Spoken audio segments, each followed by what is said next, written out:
Oklahoma team in the second round. This season, 3-3 start, DJ. Two losses in that Arkansas series. How do you feel about this year's version of the Vols? This is a Tennessee team that has one of the best pitching staffs in the country. You add that to how dynamic their offense has been under Coach Craig Snyder. This is a really good Tennessee team. Curious to see how they respond coming off of their first series loss down in Fayetteville since 2023. There's the old saying, tradition doesn't graduate. It's been business as usual for Oklahoma. They lost for the first time this season in their series at Missouri last weekend. Then they had a slugfest the other night in Wichita. But it's been the youngsters who have stepped forward. Ella Parker, Nellie McEnroe-Marinas having a great season. Oklahoma has really gotten it done. The offense has just kept on rolling. One of the biggest questions walking into the season is, what will this offense look like after all of the graduating seniors? And these freshmen and sophomores have absolutely picked up the slack and really don't look much different than what we saw from that national championship offense a year ago. And in the circle, it hasn't looked a good deal different either. Oklahoma able to hit the transfer portal for Sam Landry from Louisiana, spent 3 years there. And how has she gotten off to such a good and fast start as a Sooner? I've got to say this about Sam Landry. She has just been consistent. Dealt with a little bit of injury early in the season, but has really come on strong and has done just a tremendous job of working her pitches through the strike zone. She has tremendous movement working down. Does not have overpowering velocity, but she does such a good job of working her pitches through the zone and changing speeds when she needs to keep hitters off balance. Wanted to work with Oklahoma pitching coach Jen Rocha, and they have been a very formidable tandem to this point. Yeah, you've got to love what Coach Rocha does, not just with freshman pitchers that she recruited, but transfers as well.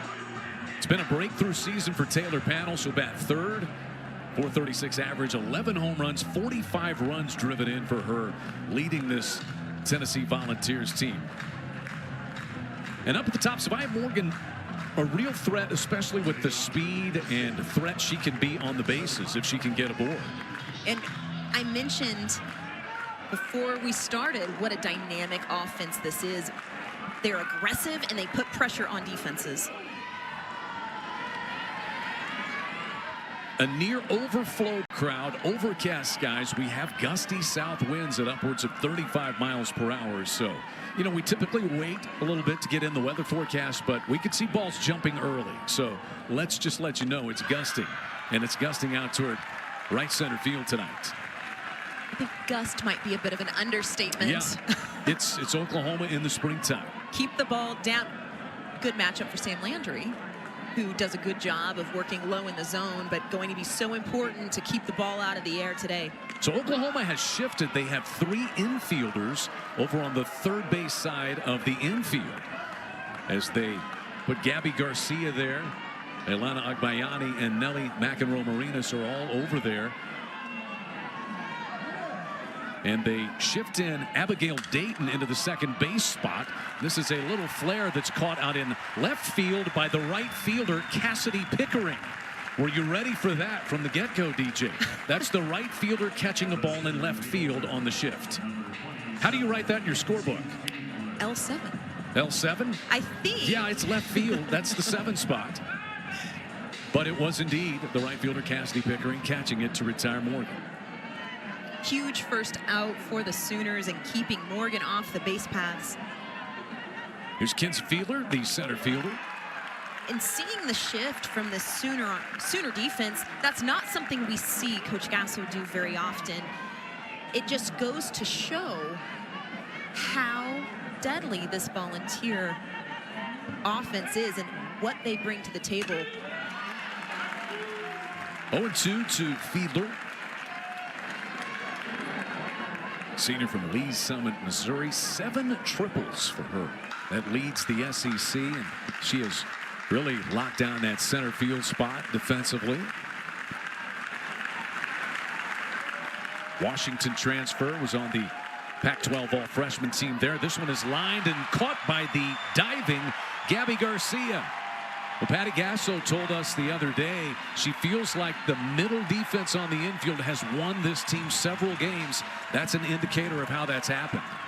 Absolutely. And the freshman flashing the leather on a well-struck ball. And you see Gabby Garcia going down, and even more impressive, being able to keep her glove underneath that as she kind of it wasn't exactly the most graceful dive I've ever seen, but great job by the freshman. It was effective. Effective. And that's all it needed to be.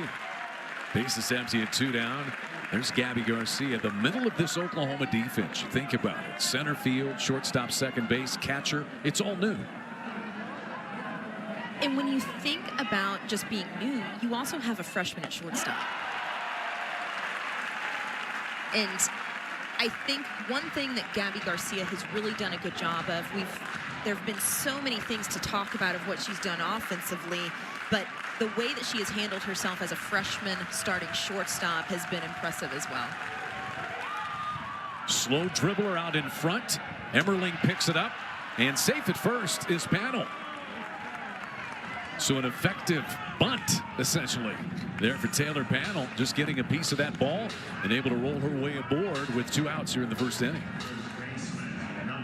Ball never lies. We saw 2 pretty well-struck outs to start the inning, and swinging bunt, if you will, to get aboard to try to start a 2-out rally for the Vols. So the first team all SEC performer Taylor Panel keeps it alive. And now we have Jennifer Rocha, the Oklahoma pitching coach, coming out, and the plate umpire Tatum Stolting as well. I think they're chatting about here. I keep seeing Coach Rocha sort of looking at the stride area of Sam Landry. And quick meeting and wrapped up, but kind of see Sam pointing back to in between the alley of where she's striding out. We've seen that a couple times this season of pitchers wanting to adjust some things in the circle as far as the dirt and where their stride foot is landing.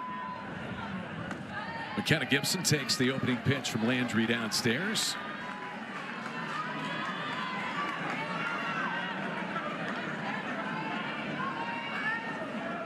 Senior, Santa Clarita, California. Hit a 2-run home run in game 1 of the Arkansas series. 39 career home runs, 157 career runs driven in. Missed about 2 weeks, about 12 games with an upper body injury, but 2 times first team all SEC.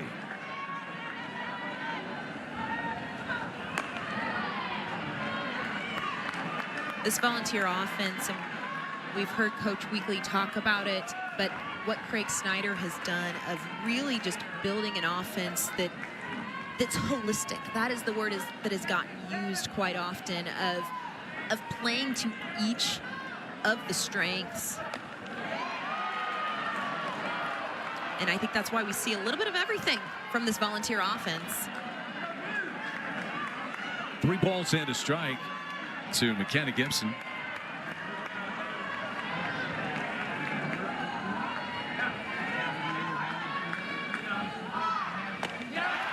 And the count is full. It's a tremendous location from Landry, coming in to Gibson on the 3-1 and challenging her on the inner part of the plate. Did you notice the location, though, at the knee?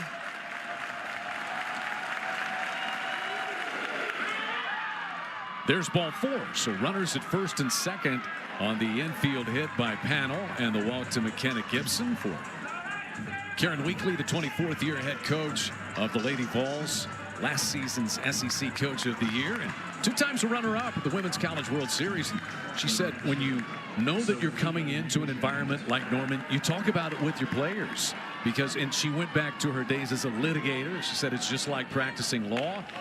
Anything that you're not prepared for can become a distraction. So be ready for this environment and the type of crowd that you're going to face on the road in Norman. And that type of approach, I mean, Coach Karen Weekly is one of the best to ever do it.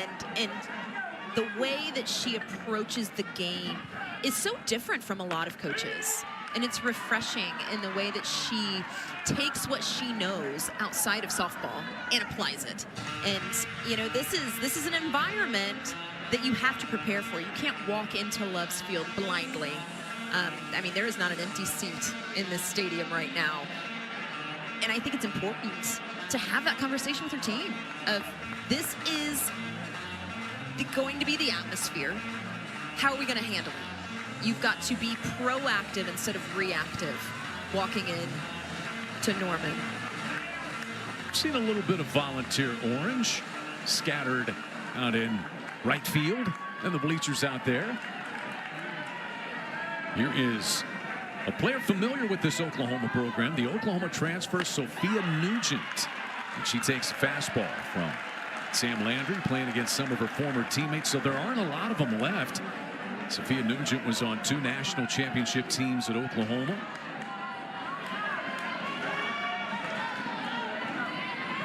And Nugent, and what she did in her short time here, but was just part of 2 really tremendous teams in a Sooner uniform, and has moved on, and it's great to still see her do great things at Tennessee. 7 home runs as an Oklahoma Sooner back in 2023. This is her 2nd season with the Lady Volunteers.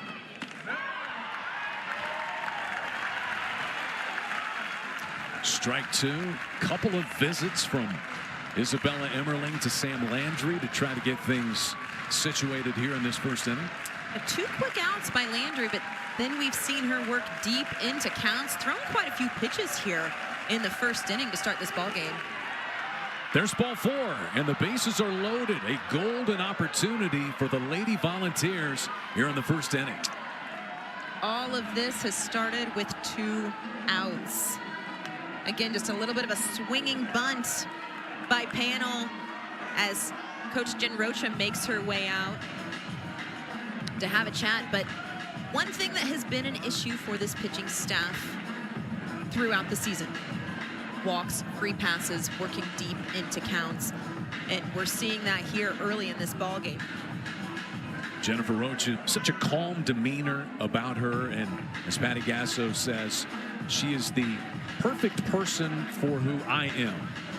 They just work so well together. Coach Gasso can be certainly fiery at times, and Jennifer Rocha just so calm and poised, dealing with athletes and dealing with coaches. It's such a tremendous balance of what this coaching staff has between Coach Gasso and Coach Rocha, JT Gasso as well. And, you know, one thing that I really admire about Coach Jen Rocha is she does not try to make cookie-cutter pitchers. It's a very 2-way relationship with every pitcher on her pitching staff. Big chance here for Laura Mueller and the Lady Vols. Pitch is just missing a little bit inside. Mueller, the Middle Tennessee transfer. This is her 2nd season at Tennessee. 1-1 the count. Karen Weekly really liked the energy in that series finale against Arkansas the other day that Mueller brought. Yeah, and the change in Mueller, it was visible. A little pop-up that's caught by the retreating Agbayani. Bases left loaded by the Lady Vols. Oklahoma coming to the plate for the first time in Norman when we return. Jetco, not the reigning SEC Pitcher of the Year, Garland Perkins for the Lady Volunteers. Marjetko, South Carolina transfer, and she gets the start in the opener. Marjetko, just a sophomore and getting the nod here tonight, but has really done tremendous so far in this year. If you're looking, 57 2/3 innings thrown with 83 strikeouts. She does a really good job of missing barrels. She throws, again, not that overpowering velocity, but has big time break in all directions. And we had the opportunity to speak with Coach Weekly about Marjetko, and one thing she said was, I have a lot of pitchers who have 5 pitches. Marjetko has command of all of those pitches, and that's about the highest compliment you can get as a pitcher. Yeah, she said, and she could win with any one of those pitches. She said Ellen Renfro is the other pitcher that she's had that she felt like could do the same thing. That's good company if you're in a conversation with Ellen Renfro as a pitcher. But, you know, we even heard Coach Weekly talk about she could go out and you're only going to throw rise bar today, and she could still win a ball game. Abigail Dayton leads things off for Oklahoma here. Oklahoma has kind of mixed things up at the top of the lineup. Patty Gasso said it's a little bit about matchups. It's a little bit about style of the other team, but they really like Abigail Dayton. She said Abigail Dayton's the party starter. On the field, probably would be a good party starter off the field, and she gets the Oklahoma potential party started here with the leadoff walk. And speaking of party starter, the leadoff walk, but the emotion coming from Dayton, getting that Sooner dugout fired up. That's the way you've got to start. Try to get that spark going offensively for the Sooners here early. That'll bring in Nellie McEnroe Marinas. Just off to an amazing start. Had a preseason injury last year, did Nellie McEnroe Marinas, and Patty Gasso said she was salivating at the chance to play this year. It was painful. Even though it was fun to watch her team win a national championship, she wanted to be out there. And not being out there has kind of driven her to this early great start she's had.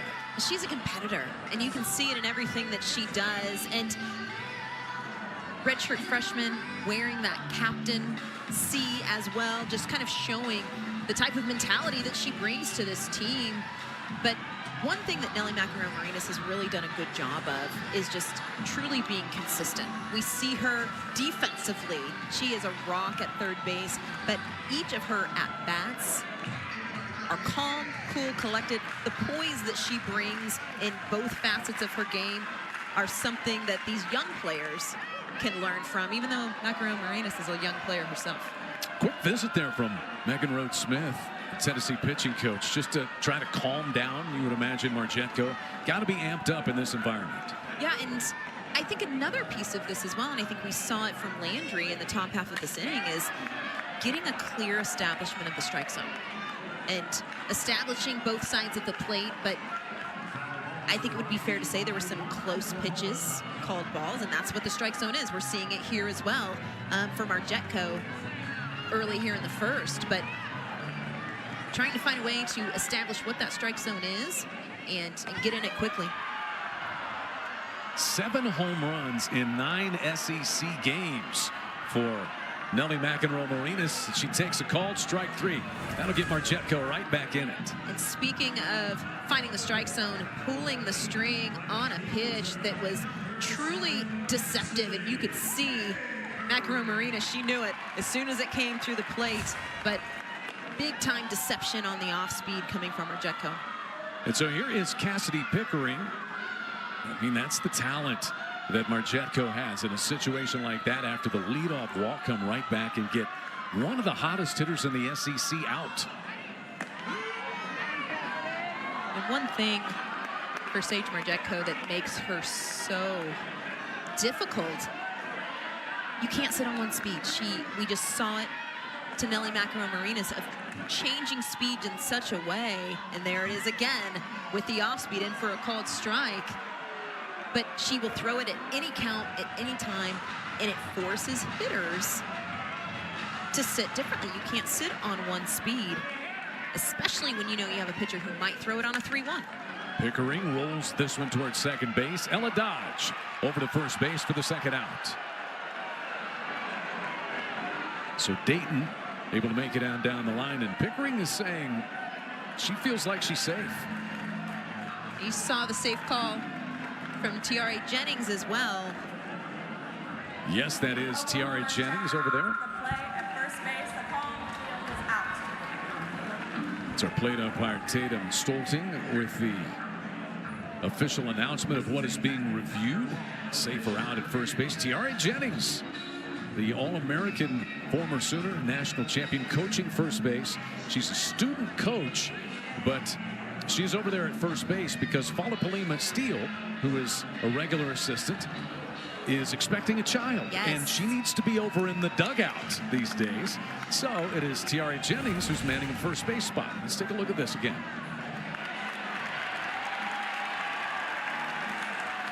Can't get much closer than that. And the out call on the field is important. Because again, in the challenge, irrefutable evidence. As we're watching again. After review, the call on the field has been changed. The runner is safe. Successful challenge for Patty Gasso and the Sooners, and Tiare Jennings loving every moment of it. You're seeing the grins from Jennings and Pickering as well. Very adamant that she was safe, and that's a big time challenge right there. And again, seeing Jennings, Pickering fighting for the call. Ruled an infield base hit, and Oklahoma with runners at first and second. Tennessee had the bases loaded in the top of the first, but could not scratch out a run. And Gabby Garcia now for Oklahoma, the freshman from Chandler, Arizona. She's got 5 home runs in SEC play.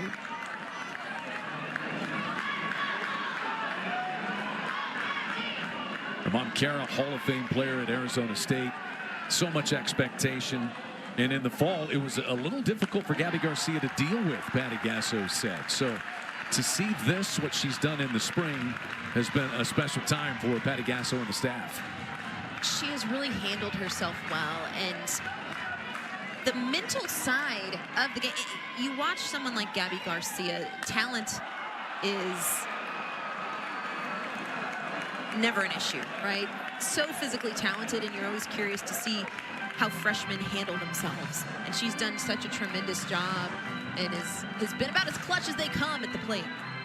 Patty Gasso, when we spoke to her yesterday and asked about the Wichita State game, she said, "I can't hear you. What are you talking about?" It was a slugfest up in Wichita the other night. 19-16 after Oklahoma got 8 runs in the first inning. You're thinking they're going to cruise comfortably to a win. But Wichita State always bows up when they see Oklahoma on the schedule, and it turned into a lengthy affair. Back up the middle, scooped up by Mealer, and the throw is in time. Lady Vols flashing a little leather to close out the first. Oklahoma leads 2 in the first, and we are scoreless, headed to inning number 2. Title contested back in 2020, or we might be looking at 5 straight championships for Oklahoma. Yeah, it is. It's wild to think about that we are halfway through a decade, and the Sooners are the only softball team that have won a national championship. It's dynasty is about the only word you have for it. Yeah. What you're saying is the only team that's won a national championship in the 2020s is Oklahoma. We are halfway through the decade. I had to think about that It's for wild. a second. I was kind of doing the math, which I'm not good at. There they are.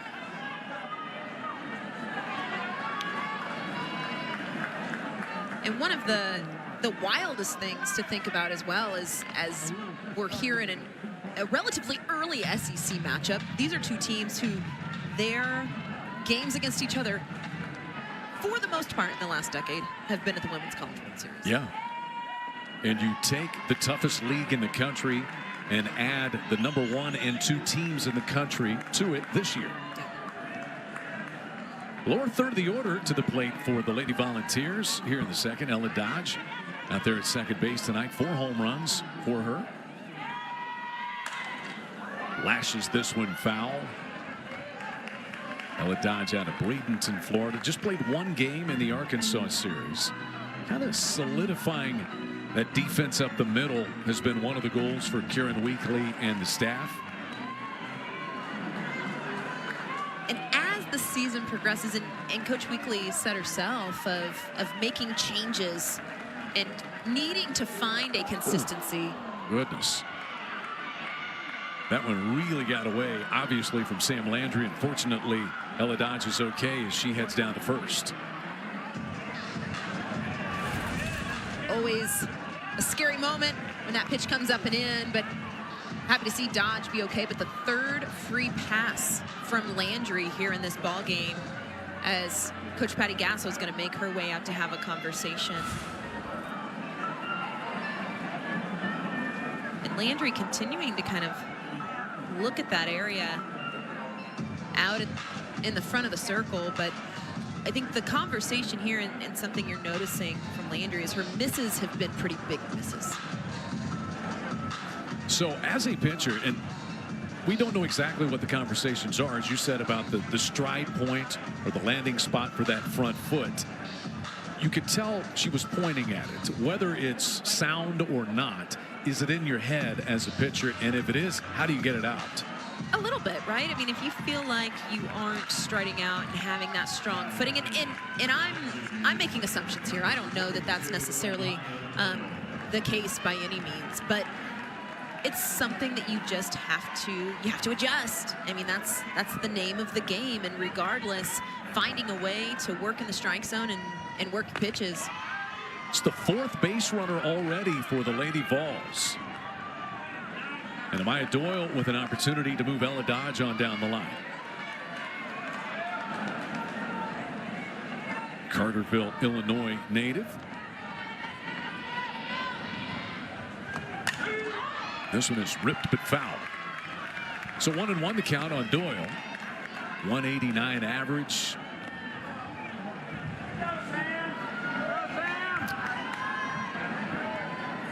Spoken about, and I keep using that word, dynamic.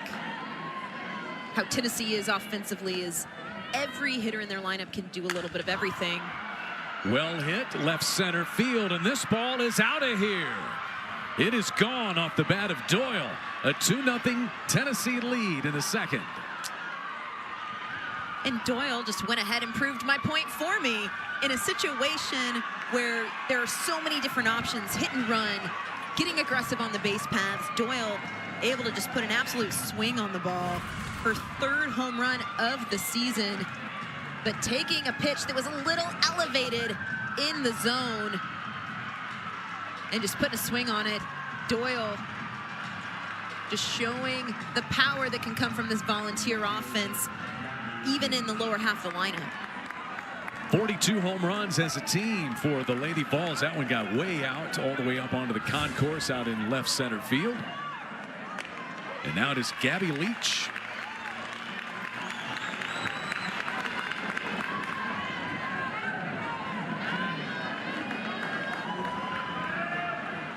Landry has been so effective this season, but did struggle.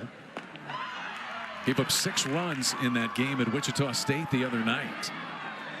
Yeah, and Wichita State just a few days ago really saw Landry well. I mean, we talked about the score and the 16 runs, and you know, the Sooners used multiple pitchers in that game, but Landry, a little bit of a rough outing as far as hitters scoring the ball up. And you know, we've seen that so far in this game as well. And when we go back to the first inning, the first 2 outs of this ball game, they were outs in the scorebook, but struck pretty well.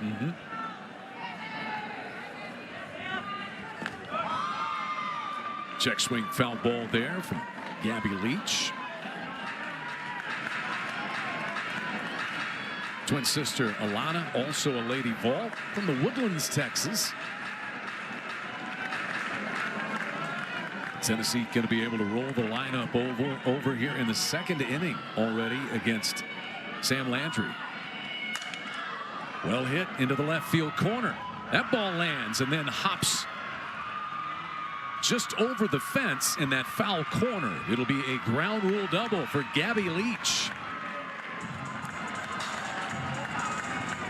You could see Leach on that swing, letting that pitch get deep and lacing it down the left field line. But such a good piece of hitting by Leach, and bouncing into no man's land, into the bullpen for the ground rule double.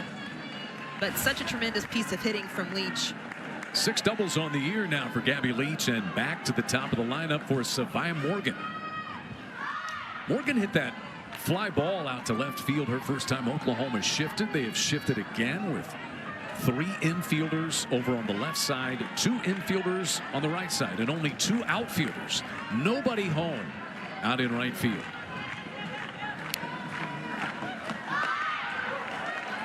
And Morgan showing bunt, 2 pitches in a row.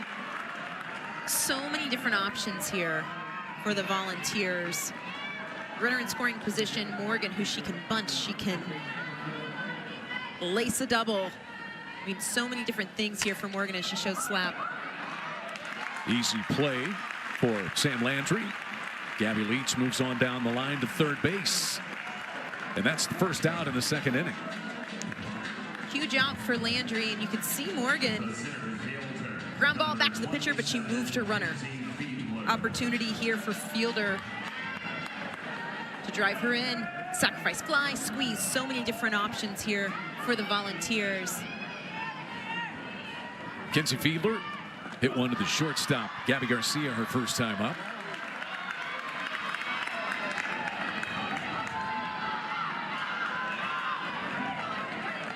The approach of Kenzie Fiedler is one thing Karen Weekly really likes about her.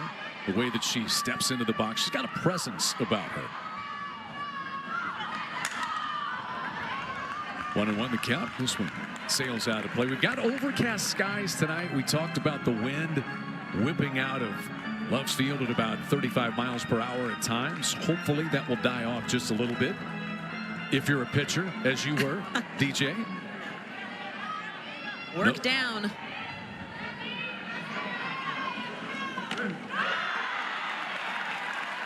That's a really nice spot by Landry. Just as I say, work down. Hitting that corner low and away. One of the first plus counts we have seen for Landry here early in this ball game, 1-2. Caught by the first baseman Sanders, and scrambling back to third base goes Leach. 2 down in the inning.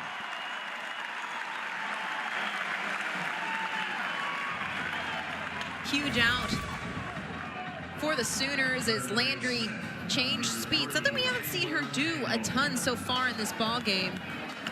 But just catching. You could see Fielder try to reload a little bit, but just catching her out front. So here's Panel now. Panel had a base hit on the infield. It was essentially a swinging bunt, and she advanced all the way around to third. It's left stranded there. Bases left loaded by the Lady Volunteers.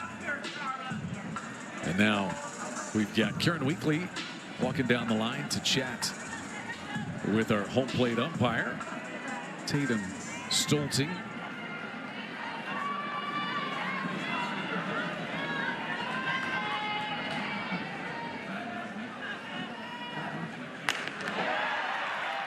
Landry pops the glove, misses a little bit outside, and the count is even at 1-1 on Taylor Panel.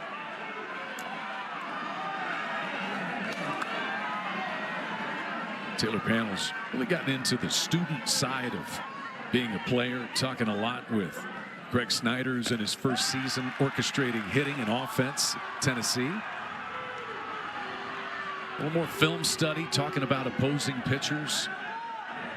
It just shows the maturity, right? Panel, a sophomore, shows such growth from a freshman season. And again, becoming a student of the game. When you stop learning, when you stop trying to find new ways to get better, it's time to hang up the cleats, right? So you've got to love the sophomore wanting to find that growth.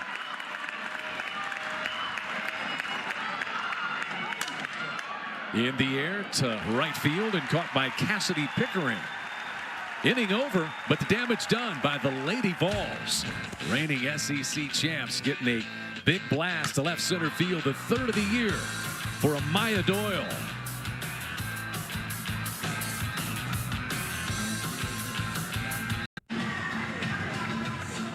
Two of the best to ever do it in opposing dugouts here this weekend. Patty Gasso's 31st season as head coach at Norman. 8 national championships, including 4 in a row. And Karen Weekly, 24th season at Tennessee. For 20 seasons was the co-head coach with her husband Ralph, who retired in 2021. What a special relationship that is and was. And these two, great respect for each other. Hard not to have great respect throughout the softball world for both of these head coaches, DJ.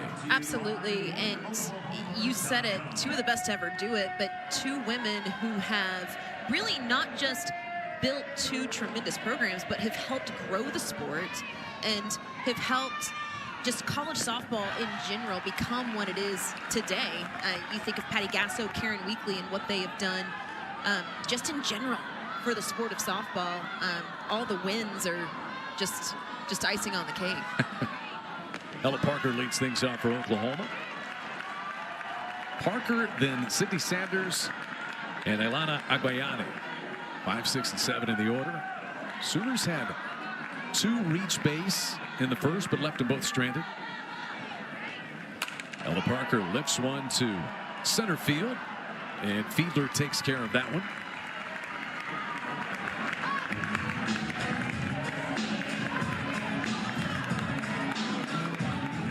What a boost it has to be for Sage Margetko to see that crooked number that her offense produced out there. Have a little bit of confidence. You can maybe breathe a little easier with 2 runs on the board. Yeah, pitch with a lead. And Margetko has done a very good job in this game so far. Still early, still a lot of game left, but you can see her settling in and settling in quickly. Went straight at Ella Parker on the inner half, doing the same thing here to Sid Sanders. 1-1 to Sydney Sanders. Senior from San Marcos, California.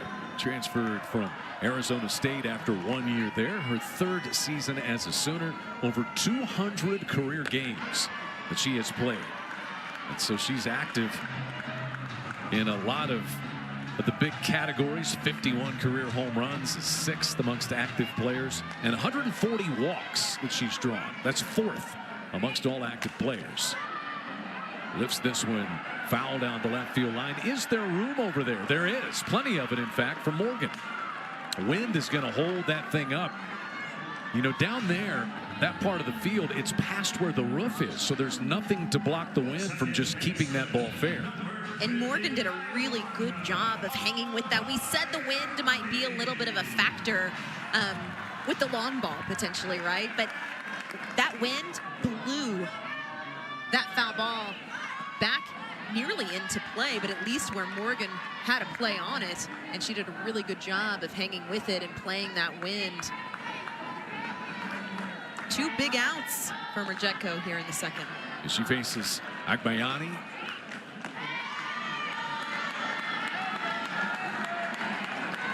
Elana Agbayani, junior from Hawaii.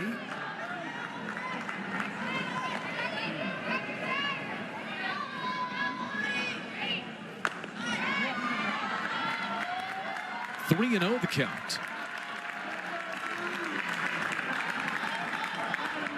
As a transfer, Agbayani has really done a good job of just coming in to this program and being a spark.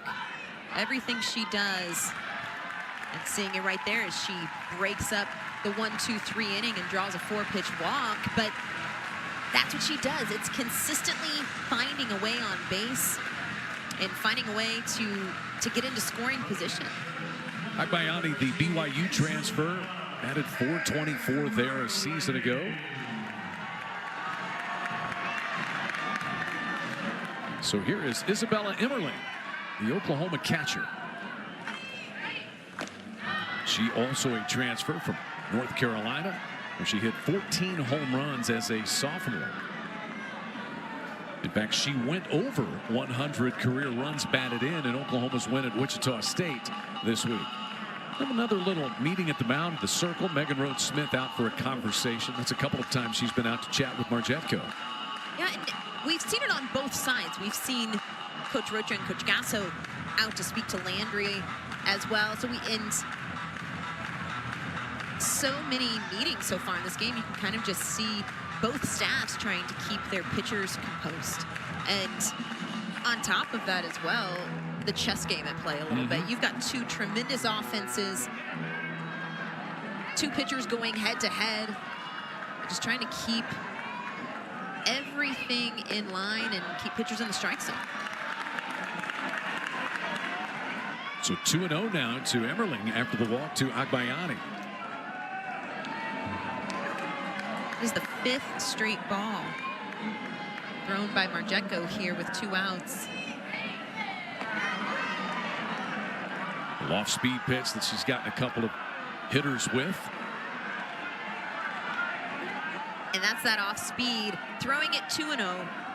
Again, 5 pitches in a row that were outside the zone and then being able to pull that string with an off-speed pitch. There are so few pitchers in the country that can throw their changeup on a dime like that in any count.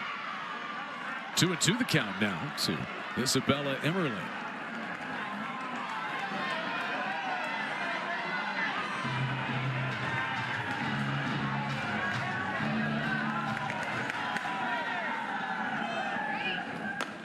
Swings right through that one.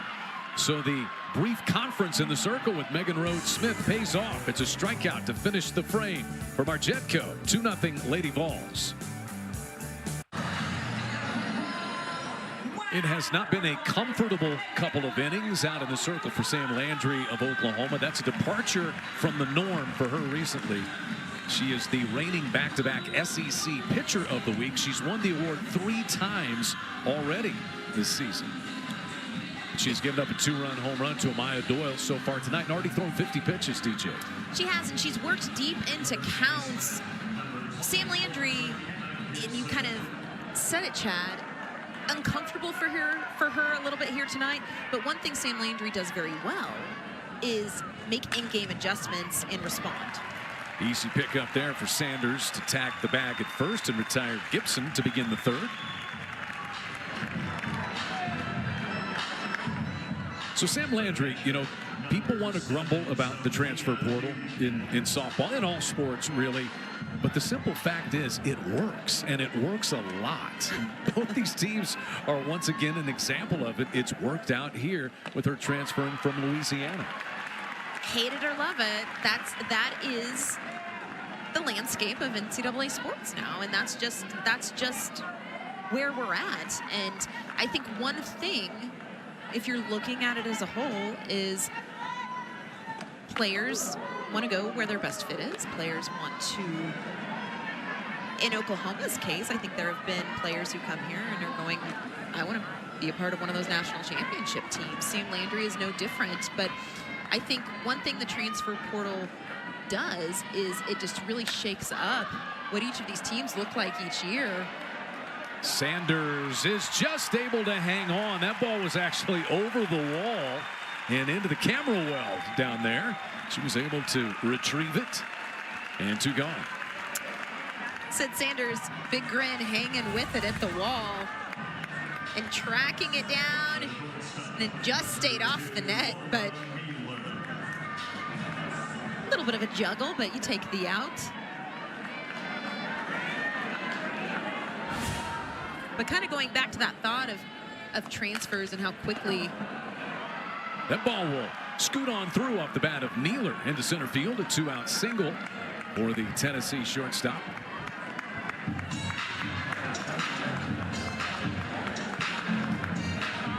The second time here in this ball game that Tennessee has gotten something going with 2 outs. And so here is Ella Dodge. She was hit by a pitch and came in to score on Doyle's home run back in the second. So there's kind of shortstop, second base, these spots, Nealer and Dodge.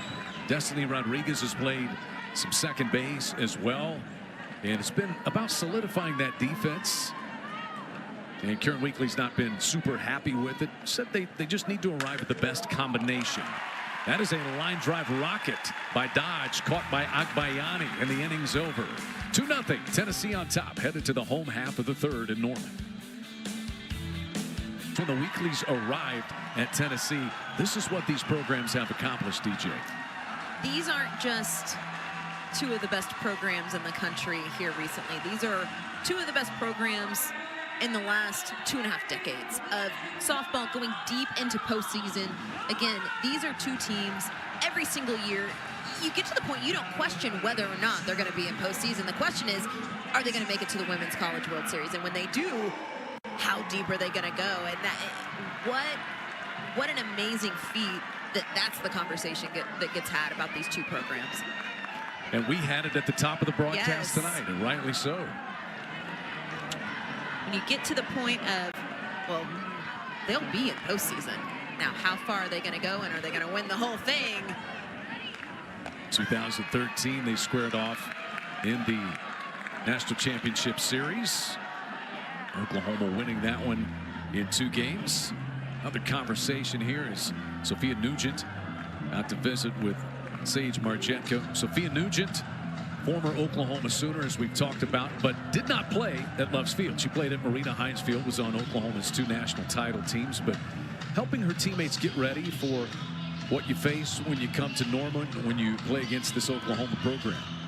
Yeah, and you know, we can talk all day about the atmosphere at Loves Field, but you know, Marita Hines packed house as well, and just the environment that you get from this fan base and some of the things to expect coming out of that Sooner dugout as well. And Sophia Nugent probably has the best scouting report as far as things behind the scenes as anybody.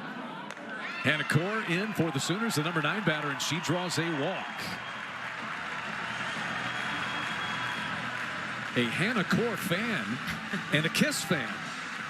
Wonder if Hannah Core is a fan of the rock band Kiss, or just as a Kiss fan who's a Core fan. A lot of questions, a lot of investigating. Yeah, I'm gonna let you get to the bottom of that. The search for answers. Back to the top of the order, and Abigail Dayton, who walked her first time up. Marjetko having a little bit of an issue finding the zone here in the 3rd. You see anything different about her? And right now we're going to have Megan Rhodes-Smith back out for a conversation. Yeah, I talked early about how well she was doing being in the strike zone, but also her misses were close misses. We've seen some pitches here as of late. Again, 5 straight balls here in the 3rd, and the last one in the dirt. So again, just settling back in, getting underneath the ball, and not trying to do too much. Pitching with a lead into this point. Let your defense work for you. When the Sooners have put the ball in play, the Lady Vols defense has shined. So again, throwing to contact and not trying to do too much. Let your pitches work.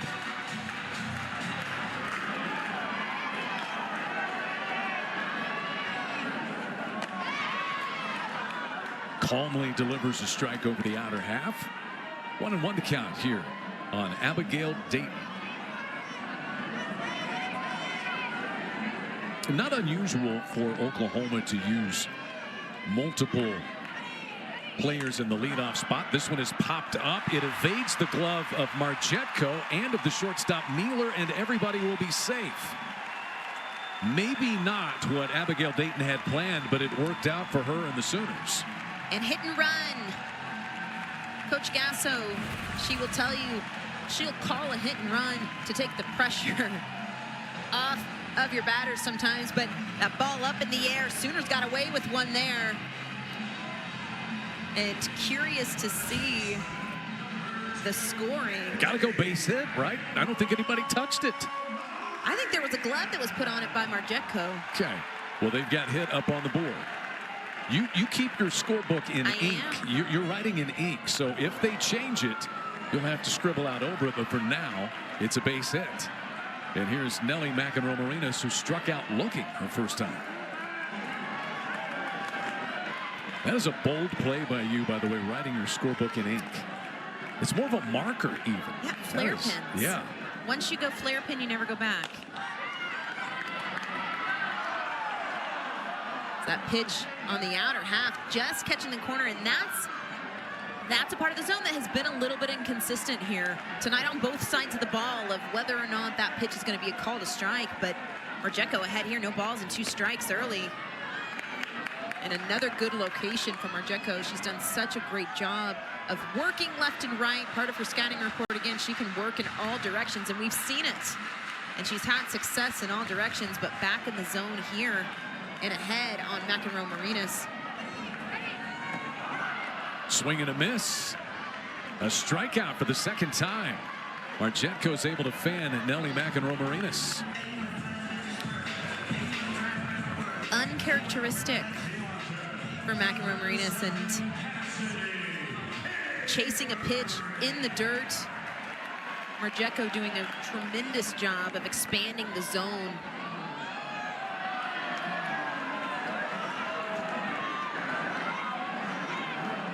Cassidy Pickering had a base hit her first time up.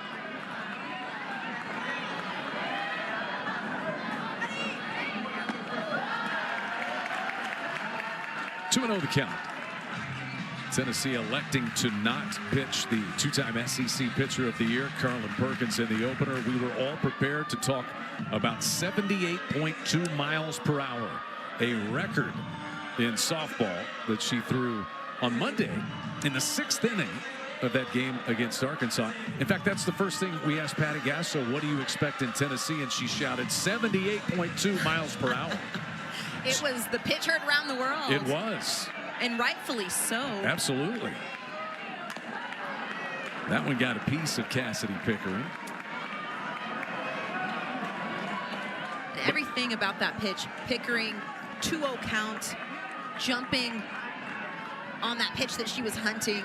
But Sophia Nugent going out the pitch before, and we've seen her be very active in working with Margeco so far in this game, but noticing when Margeco needs to get composed and get back in the zone. She's had success when she's ahead in the count and falling behind here. 3 balls and a strike with a runner in scoring position.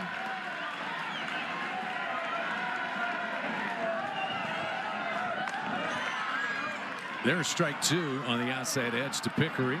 Pickering had 4 walks and a home run in that slugfest at Wichita State the other night. 4 walks and a home run.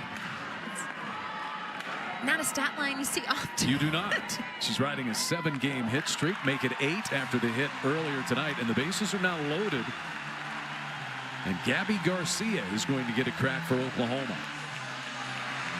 The freshman, an opportunity. She's been in so many times in this season already. It has come up clutch, but the Sooners'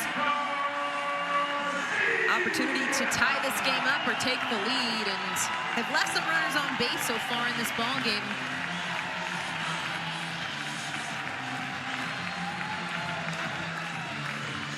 Infield in for the Lady Volunteers, and Gabby Garcia rounded out to the shortstop, Laura Mueller, her first time. That's going to be a pitch clock violation against Tennessee. And 1 ball, I believe I saw the signal there from Tatum Stolte. It was a pitch clock violation as Coach Weekly unhappy about the call as she was trying to call time. And we've got some movement down in the Tennessee bullpen as well. And it looks like we may see a pitching change here for the Lady Vols. Can you feel the energy early on in this game? I mean, the stadium gets loud. Patty Gasso has said it's a Women's College World Series-like noise that you hear in the stadium. You're starting to hear it here. It smothers you, and it's something that you are not prepared for until you have experienced it. And it plays a factor. I mean, these fans on their feet, knowing that Sooner softball fans are pretty savvy, right? They understand momentum, and they understand when you've got a pitcher on the ropes trying to make something happen. And this is the moment a lot of people came to see. This Oklahoma lineup leading the SEC in home runs. And Carlin Pickens, the 2-time SEC Pitcher of the Year, who just recorded the fastest pitch in softball history back on Monday. And we talked about this when we saw Margeco was getting the start, that we would potentially see Pickens if the Volunteers got a lead. And here it is, being put in a position, bases loaded, 1 out with a lead, take the game over, and she very well can do that with velocity like you've never seen. And sometimes that's hyperbole when you say you've never seen speed like this, but you have never seen speed like this. 78.2 miles per hour. Unbelievable. The velocity that she has with those long levers. Can hit those up to 70. She's shown it, but consistently in the mid-70s, works north and south with the drop and rise, and she, just like Margeco, can change speeds in any count. So again, as deadly as that changeup is, pair it with the mid-70s and sometimes even the upper 70s. That is a huge rhythm disruptor. And opening up with the heat to start. One away in the inning. So there was the pitch clock violation. And so Pickens inherited a 1-0 count on Garcia, who hits this one in the air to left. Morgan back to play it. And Oklahoma will get the first run of the game as Core slides in to make it a 2-1 contest on a sacrifice fly by Gabby Garcia. And what a great job by the freshman. Not trying to do too much and taking that velocity to the opposite side of the field and playing the game. Play the game. Doesn't matter how you get it done. Find a way to chip away at that lead and take care of business with runners in scoring position. So runners at first and second, and now 2 down here in the third, and Ella Parker is the batter. She flied out to Kenzie Fiedler, the center fielder, her first time. Ella Parker's been battling very painful shin splints that she continues to deal with. And in fact, she wears more the turf shoes in the dugout, and then when she's fourth up in an inning, she'll go to the cleats and get ready for her at bat, DJ, but just tough to deal with. Hits this one toward left center field. Morgan over to catch it, and the inning's over. So Pickens comes from the bullpen, gets the final 2 outs, but the Sooners also get on the board. It is 2-1. Lady Volunteers on top, moving to the 4th. To the plate here in the top of the 4th inning. And it will be Amaya Doyle, who hit the home run earlier to lead things off. Doyle, then Leach, and then back to the top of the order for Savia Morgan.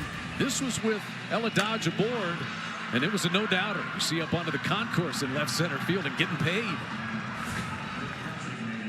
Maybe some NIL ramifications over there in the dugout, DJ. And should be. Rightfully so with that shot. Her 3rd of the season. So Landry back out there for Oklahoma. Gave up that home run. Has had some base traffic to have to deal with. Hasn't had a clean inning so far. We heard Coach Weekly talk about it on the Tennessee side of the ball, but I mean, walk numbers have been high for both pitching staffs so far in this ball game. 3 free passes for Landry. A lot of base runners and really and truly, I mean, not a ton of base hits in this ball game. Tennessee with 4. The Sooners just with 2, but still finding base runners.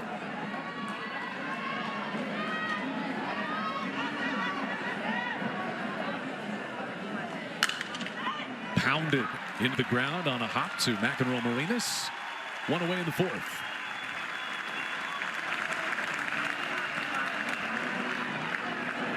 Only McEnroe Marinas, Matty Gasso said she's built to be a third baseman. She's just wired that way. You've got to, I feel like you've got to have a couple screws loose to be a third baseman. Now, what do you mean by that? We have seen Nelly McEnroe Marinas all season, especially with lefties in the circle for the Sooners, just getting fed all the time. And some of those hot shots, I mean, they don't call it the hot corner for no reason. Well, Oklahoma's had some very good ones. Yes. Alyssa Brito, Sydney Romero, just a couple that they have had down there in recent years. You've got to be fearless to play down there. And when you've got fearless third baseman like Sid Romero, Nelly McEnroe Marinas, it makes it easier when you're in the circle of knowing when you hit a spot. And speaking of third baseman, yeah, there's Alyssa Brito watching.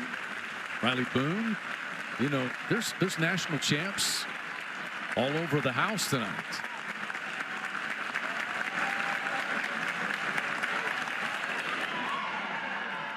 Just down and in there. Nicole May as well, and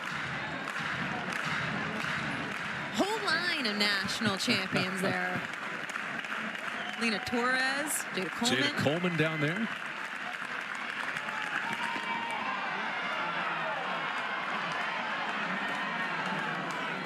2 balls and 2 strikes here with Leach, who doubled, hit that ground rule double that bounced over the left field foul fence.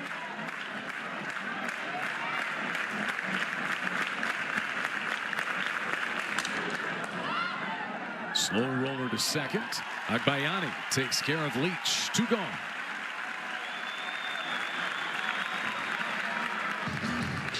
Landry getting ahead on Leach 0-2, and then you can see her working her pitches low in the zone. 2 ground balls here in the 4th. A little bit of an adjustment from Landry. Most of Tennessee's outs up until this inning were in the air. So seeing the adjustment by Landry, getting the ball down and working low in the zone. Savai Morgan is 0 for 2. She has flied to left and hit a comebacker to the pitcher, Landry.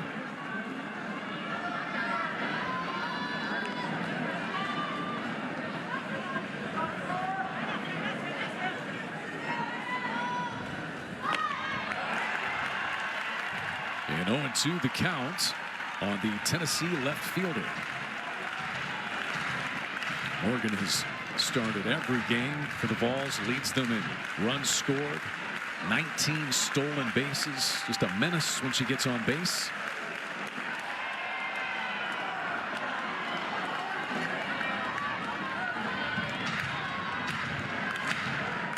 Morgan has really been a table setter for this Lady Vols offense all season. Has been kept off the base paths here tonight. Tough short hop there by Garcia, but she's able to get Morgan. And that's the first 1-2-3 inning worked in the circle by Sam Landry tonight. 2-1 Tennessee leads. We'll visit with Patty Gasso when we return to Norman.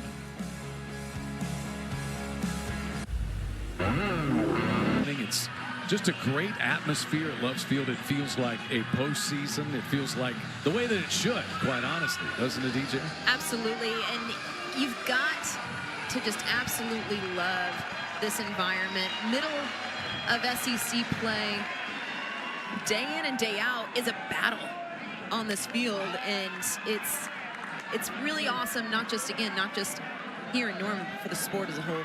See a little bit of orange you see on some of our wide shots in the outfield. Yeah, quite a few Tennessee fans here. These are the hardest tickets to get in the state of Oklahoma. I know the Oklahoma City Thunder leads the NBA in just about everything. I think these tickets are harder to get because there are fewer of them. I agree with that. And some Tennessee fans were able to get them.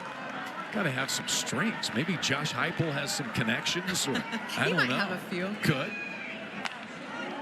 This one rolled foul. Heard Patty Gasso say, and that's been this team's MO.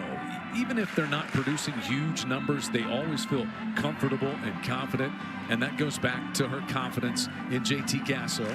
She has complete confidence in what the game plan will be and in her offense's approach to games like this. Yeah, and regardless of what's happening in the game, this offense attacks. And I think one thing that's really, and we've seen it with every single offensive team that in the past few years, of they trust the process. You don't see them trying to do too much, and they do such a tremendous job of making in-game adjustments. Patty Gasso said, I try to be mom. I try to tell him he can and can't do things, but he's just so good at what he does. She compared him to a professor who teaches things in a way that students thank him for. Like, thank you. I maybe didn't understand. It was a difficult concept, and you made the learning easy for me. It takes a special type of coach to be able to do that, right? And, you know, as coaches, you get, it's easy to get stuck in your ways of, well, this, I've told you once, I've told you twice. I'm not going to tell you again, almost like a parent. But finding a way of learning what makes every single one of your players tick. 3 in a row retired since entering the game for Carlin Pickens. The strikeout of Sanders to start the 4th. And Pickens just working the ladder up and in. Great location up and under the hands on Cindy Sanders. That is 132 strikeouts on the year, leading the SEC. So we talk about the speed, we talk about the pitch, 78.2 miles per hour. Previous fastest pitch was a former fellow Lady Volunteer, Monica Abbott. That was nicely done with the second baseman Dodge coming in behind Gibson to get the out at first base. It was the Chicago Bandits, 77 miles per hour that Monica Abbott threw back in 2012, the prior fastest pitch.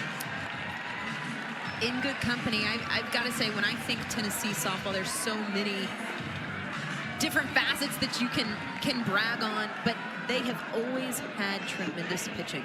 When you go back the Monica Abbott days, and it hasn't always just been about the velocity. That's the low-hanging fruit, right? Of, oh my goodness, Pickett's throw so hard, 78 miles an hour. We could talk about it all day. It's unbelievable, but that's not what makes her great. What makes her great is how well she commands her pitches.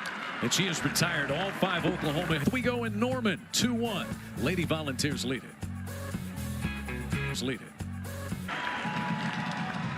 2-1, Tennessee on top as we hit the top of the 5th inning. Welcome back to Lux Field in Norman. Here's how we got to 2-1. A 2-run home run by Amaya Doyle that started things.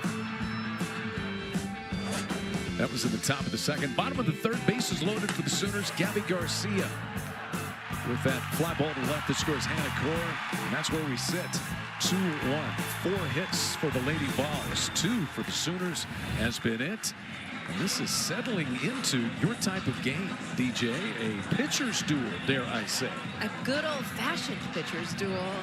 I don't feel like we see them all that often anymore, but one thing both of these pitchers, Sam Landry in the 4th, her first 1-2-3 inning, and Pickens said, I'll see your 1-2-3 inning and retire the side myself. So again, both of these pitchers starting to settle in and be in the strike zone, which was an issue early on both sides. Was, in fact, 2 of the 3 runs were scored by a batter who was either hit by pitch or drew a walk. Agbayani, easy over the first. With the first out,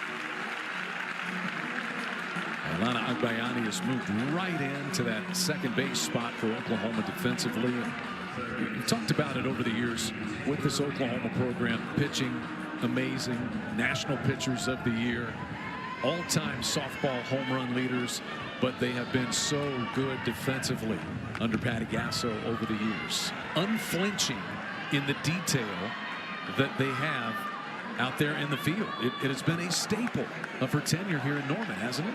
It has, and it's easy to talk about the great arms that have come through this program. It's easy to talk about the blasting offense. I think sometimes the defense gets overlooked a little bit, you know, and not so much because it's not outstanding, but it's expected. You don't always expect pitchers to come out and shut out every team that they face and strike out 10, or to have an offense that has the power like we've seen from this Sooner team in recent years. You expect in a Sooner uniform to see nearly a flawless defense, and this defense does not disappoint. That was hit on a line, a bit of a late jump out there by Core, and she was just able to pluck it off the outfield turf to retire Taylor Panel. I don't know if she didn't get a clean look at her, or that ball was just knuckling as she tried to come in and play it. Panel squared that ball up so well that I think it may have had a little bit of a knuckle going in to Core, but good job by Core. Big grin, finding a way to make she just wanted to make a shoestring catch. It got our attention. McKenna Gibson, the cleanup hitter. She walked in the 1st and then grounded out to the first baseman, Sid Sanders, in the 3rd. 39 career home runs, 157 career runs driven in. And a high chopper, an easy one for Landry. Now back-to-back 1-2-3 innings in the circle for Sam Landry. 5th inning stretch time. Tennessee leads Oklahoma 2-1. in the Big 12. If they win 5 in a row, it would break that dry spell for the SEC. Or might it be the Lady Volunteers? Certainly showing what they have to take. There's the wall. That is right field here at Loves Field. Carlin Pickens has retired all 5 batters that she has faced since coming on in relief of Sage Margetko. Maya Bland is pinch hitting here for the Sooners. And the outcome is the same. It is a strikeout to start the 5th inning. And since Pickens has entered this ball game, you can just feel the calmness and taking this game over. And that's such a tremendous location on the inner half. Just twisting Maya Bland up. Abigail Dayton sends this one to deep right center field, and it's out of here. The leadoff batter in the lineup for Oklahoma.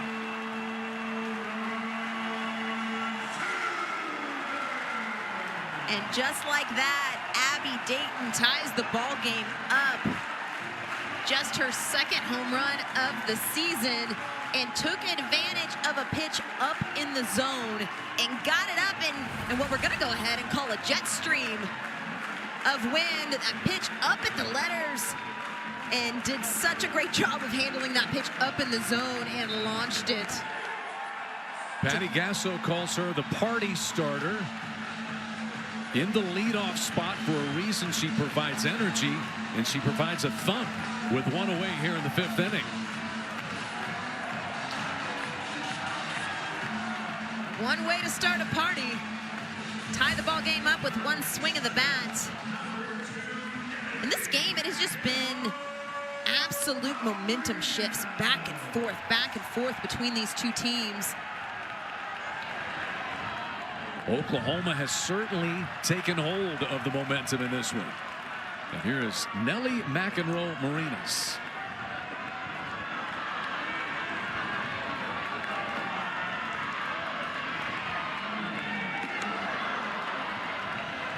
Big swing and a miss from Marinas. Has not seen the ball well here this evening with a pair of strikeouts.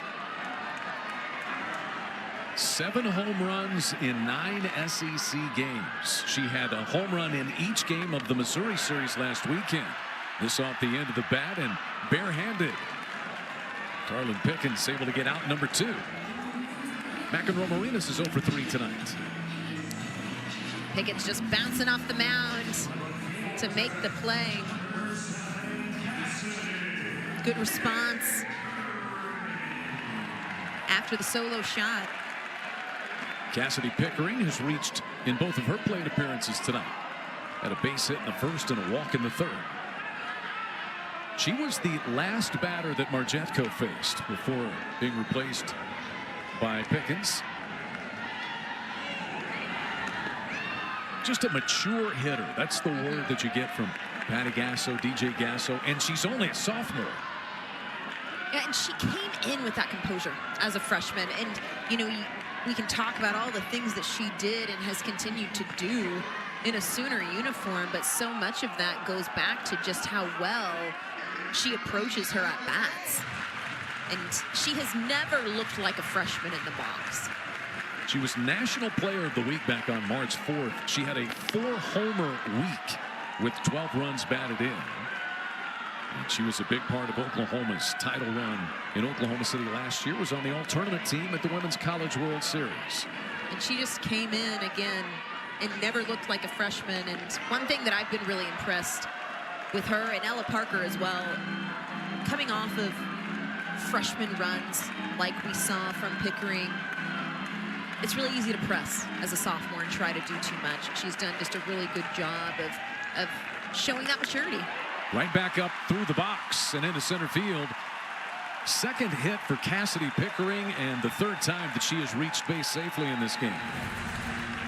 And Pickering just throwing the barrel at a pitch that was kind of middle out. Didn't quite get to that corner, and a little bit of a defensive swing coming from Pickering, but finding a way on base here with 2 outs. Gabby Garcia checked her swing but fouled that ball off. She's 0 for 1. Drove in the first Sooner run with a sacrifice fly to left field that scored Hannah Core back in the third. Oklahoma has tied it here in this 5th inning on a solo home run by Abby Dayton.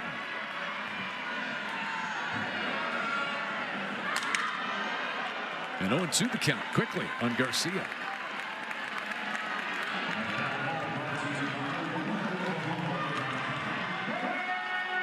Speaking of freshmen that do not look like freshmen, Gabby Garcia. And I want to go back to her at bat in the third with that sacrifice fly. Again, not trying to do too much.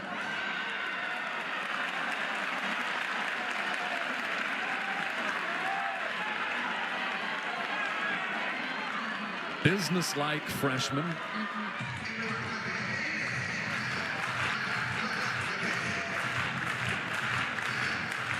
0-2 remains the count.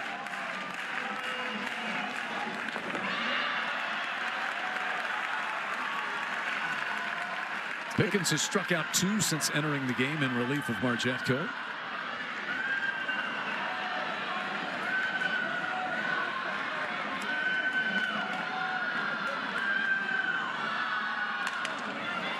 To the first baseman, Gibson, and the inning is over. But Oklahoma battles back to tie it. The Sooners once trailed 2-0. But Abigail Dayton's 3rd home run of the season has made it dead even. We've got a good one in Norman. The Sooners and the Lady Vols all tied up at 2. Settling in here in Norman, and a beautiful ball game. 2-2 between the Sooners and the Lady Volunteers. And to the 6th inning we go. Former Oklahoma Sooner Sophia Nugent leads off. She's 0 for 1 tonight. There she is, part of 2 national championship teams, and then had a very good year, 2nd team All SEC a season ago in her 1st year in Knoxville. And Nugent knows this program well, and one thing I have really enjoyed in this ball game and watching Sophia Nugent behind the plate, and just the way that she has managed this game and taking charge. And speaking of Sooner ties, Coach Craig Snyder also spent some time here in Norman as well. He was a graduate assistant when I was a freshman. 2005, 2006. Yes. When you and Craig Snyder were both at Oklahoma. There's Sophia Nugent in the national championship celebration, the 2 that she was a part of. She's on the top of the dog pile. That's a smart player right there. And Patty Gasso said just happy for her, and she's been so good for the Lady Vols. Oklahoma had a multi-time All-American catcher in Kinsey Hansen. And as we said, there's so much grumbling about the transfer portal. We don't talk enough about the times that it works out. Yeah. Look at these 2 who are battling right here. You've got a Louisiana transfer and an Oklahoma transfer. It's about finding the right fit. And, and part of it as well, as recruiting gets earlier and earlier, things change. They do. And it doesn't mean that there's anything wrong on either side. It's just finding the right piece. That is 8 in a row retired by Sam Landry now with that strikeout. And such a great spot with the drop curve on the outer half, forcing Nugent to chase a pitch outside of the zone, and Landry really settling in nicely as this game has progressed. It's also her first strikeout of the night. And she goes off speed for strike 1 to Laura Mueller. Mueller 1 for 2, had a base hit into center field back in the 3rd, and popped up to the second baseman Agbayani, her first time up.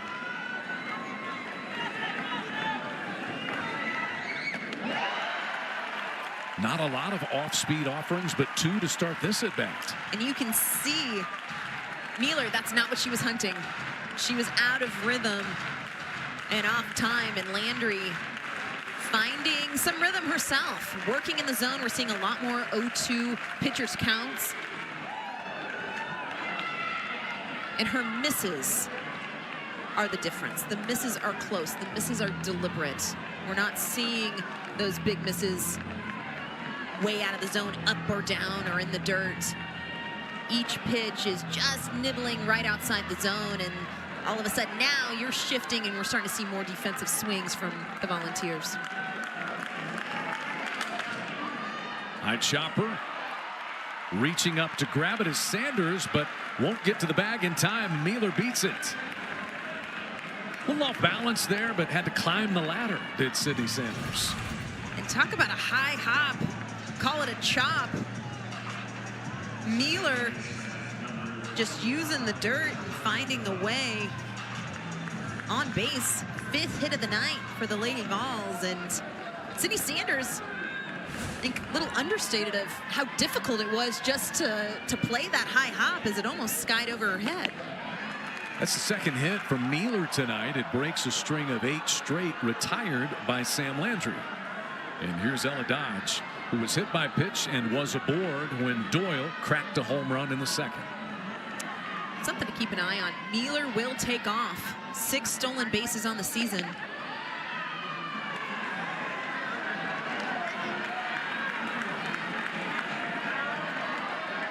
This is an aggressive Tennessee team. An opportunity here to try to put some pressure on this Oklahoma defense. Ground ball to Agbayani. She will tag Mealer and throw to first, but not in time. As Dodge beats the wrap. It's good work by Agbayani getting the lead runner, but that ground ball took her a little bit up the middle. Instead of shoveling and potentially giving the Sooners an opportunity to turn 2, made the decision to go and tag Mealer.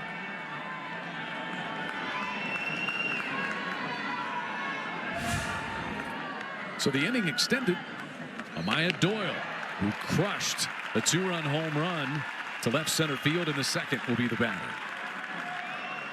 She's also grounded out to the 3rd baseman, McEnroe Marinas, tonight.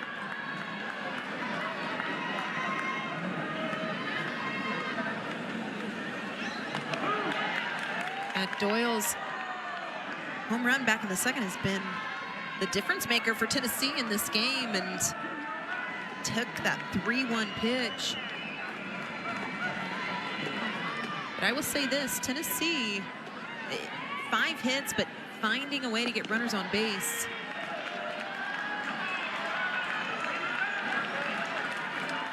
Two balls and a strike now.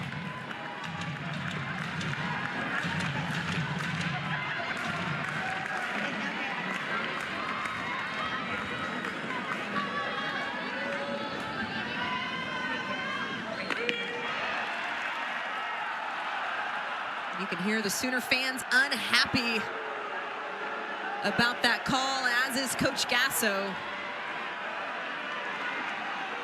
And I will say this, we have seen walk numbers high on both sides. It's not a coincidence. The zone is tight.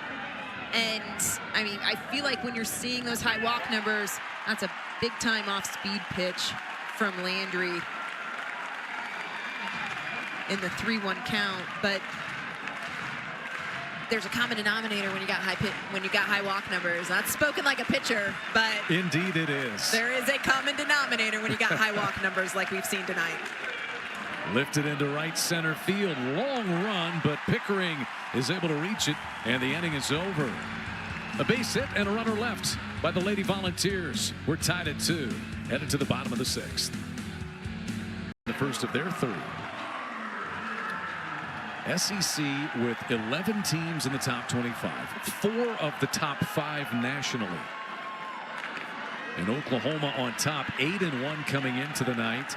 Texas is now 5-2. LSU would be 6-1, and Mississippi State would be 6-1 after that win. They could go to 7-1 if they sweep Texas today. Ella Parker leads off for Oklahoma, swings through that one. Parker's 0 for 2. She's fly to center and fly to left. You talk about looking around at scores on in the SEC, absolute gauntlet. There is no break. The only break you get, and it's not always, is when you get to step out of conference play for a weekend. Oklahoma will do that next weekend. But they'll get a pretty good UCF team here in Norman. Absolutely. And if you track this week, you know, a little bit of a stressful game up in Wichita.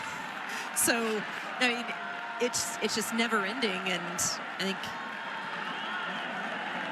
every weekend, you've got to be at your best. Parker fouls this one off. So about that game in Wichita, 19-16. Back on Wednesday night for the Sooners, who got 8 runs in the first inning.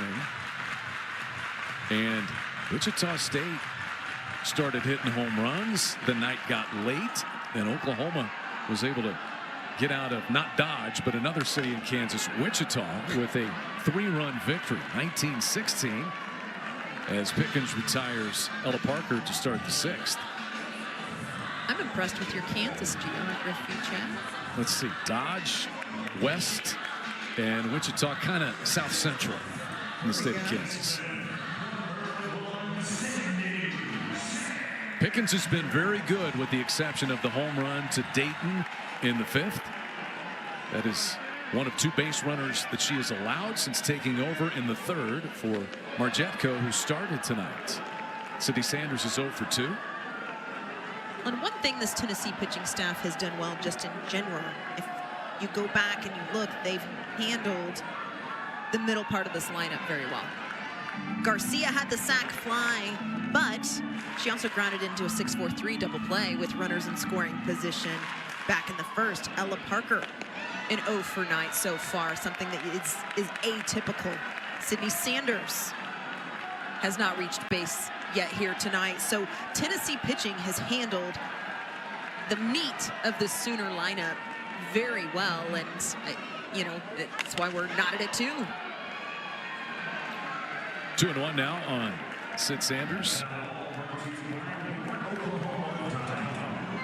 Hit 15 home runs last year, batted .392.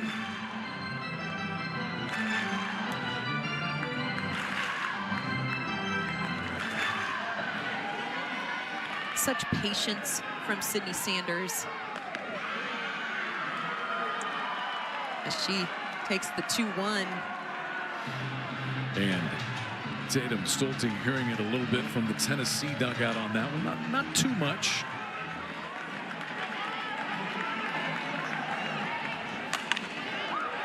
That is just fair inside the bag and past panel. Sydney Sanders cruising into second base with a 1-out double for Oklahoma. Straight over the bag and into that corner. And Sydney Sanders is doing a good job of seeing pitches and taking the 2-2, again, on a pitch that didn't quite get inside enough. And Sanders keeping her hands inside, doing a good job keeping that ball fair. And second ground rule double we've seen here this evening that goes into no man's land in left field.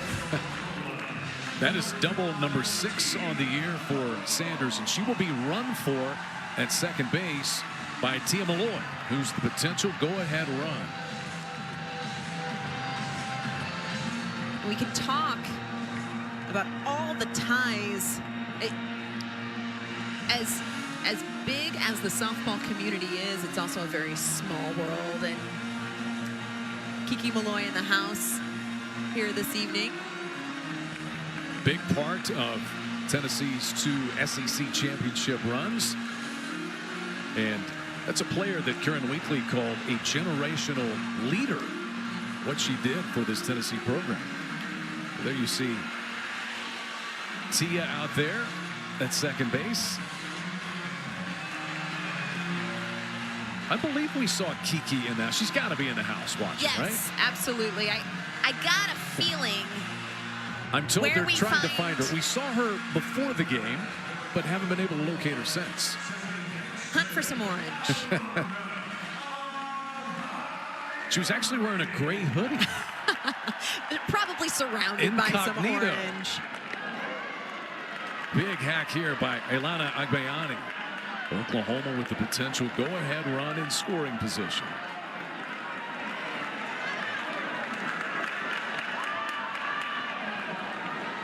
Agbayani walked in the second, grounded out in the fourth, and 0-2. And that's Pickens, businesslike. She may give up a hit or a run here or there, but her response is always dead on. She just goes about her business, and she does it so deliberately, and seeing it there and seeing the reaction from Sophia Nugent behind the plate in this Tennessee defense, knowing how huge that strikeout is of Agbayani.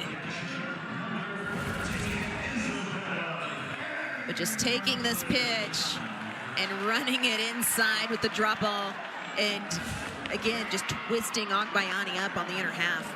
Third strikeout for Pickens since she came on, with one away in the third. And with two gone here in the sixth, she faces Isabella Emmerling, who's 0 for 2.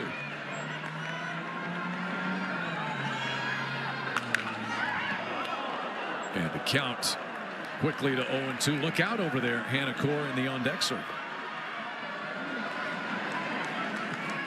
9 home runs for Emmerling. In fact, she hit 2 grand slams this year and a 2-homer game in Oklahoma's SEC opening win. Roller to third. Panel to first, and the inning over.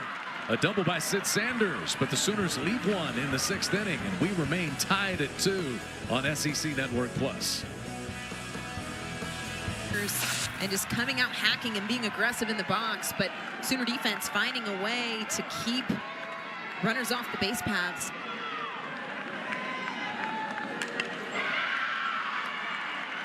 Gabby Leach, first pitch swinging. She had a double back in the second. She's also grounded to second base. Landry has allowed just 1 base runner in her last 3 innings of work. 1, 2, 3 innings in the 4th and 5th, and gave up a single but left that runner out there in the 6th. And Landry has really found her rhythm and starting to see more swings and misses. And just like that swing through from Leach, you can see quite a bit of daylight between the barrel and the ball as it moved through the zone and got that good late break. But Landry doing a good job of executing the drop ball, and then what has been the Achilles in this ball game, free passes. Second hit by pitch here this evening, 0-2 count, and just pitch just genuinely getting away from her. And you can see a little bit of frustration from Landry, knowing that it's been an issue.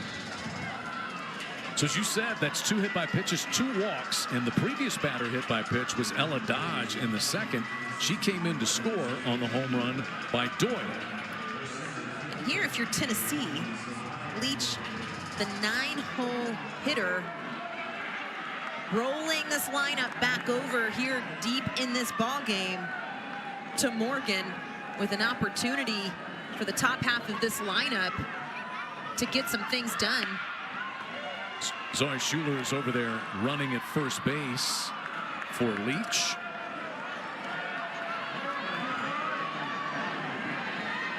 Morgan 0 for 3 tonight. Has flied to left and grounded out twice.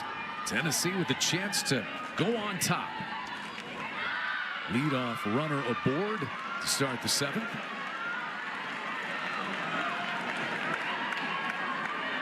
And this is where this Tennessee offense shines. And truly,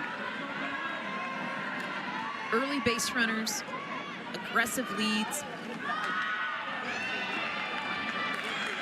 But that bunt fouled off by Morgan. 2-1 the count.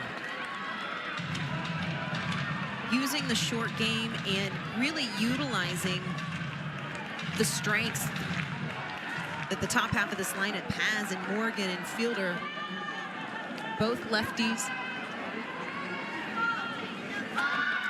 Tried to bunt that one, and that's strike 2. Landry tonight, 6 innings, 5 hits, 2 runs, 2 walks, a strikeout, and 2 hit batsmen. Just so important for Morgan to try to get one down and get that runner moved. At this point, 2 strikes, put the ball on the ground.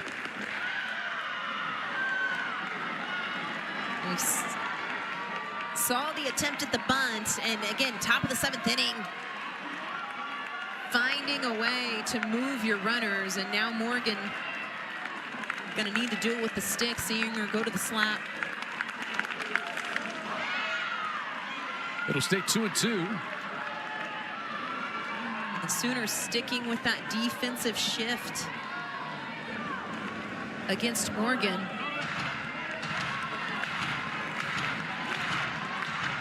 And Cassidy Pickering is essentially, again, just like we've seen, no right fielder.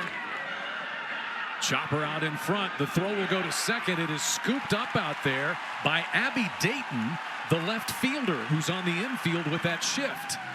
So the throw goes from Emmerling to Dayton to get the putout. Catcher to left fielder for a force play at second. Write that one down in your scoreboard. And Morgan put the ball on the ground and trying to get that high chop, and curious to see the jump at first base. And there goes Morgan after being safe at first. The pitch goes all the way back to the backstop. Emmerling picks it up. But Morgan had that base stolen. She was moving. The ball just got past Emmerling. So now the Lady Volunteers with the lead run in scoring position here in the 7th inning.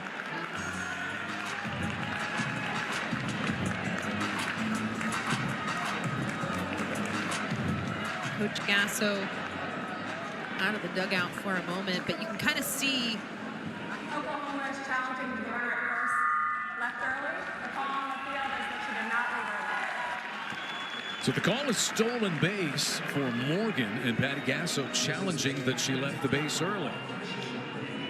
and this is something that is, how many games in the last year and a half, especially I go back to last season, how many games kind of got turned on their head because a runner got called for leaving early, and it's something that is new, and you know, in years past, it's not.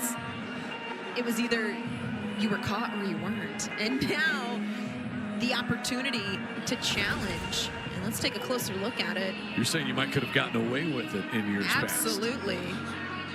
And man,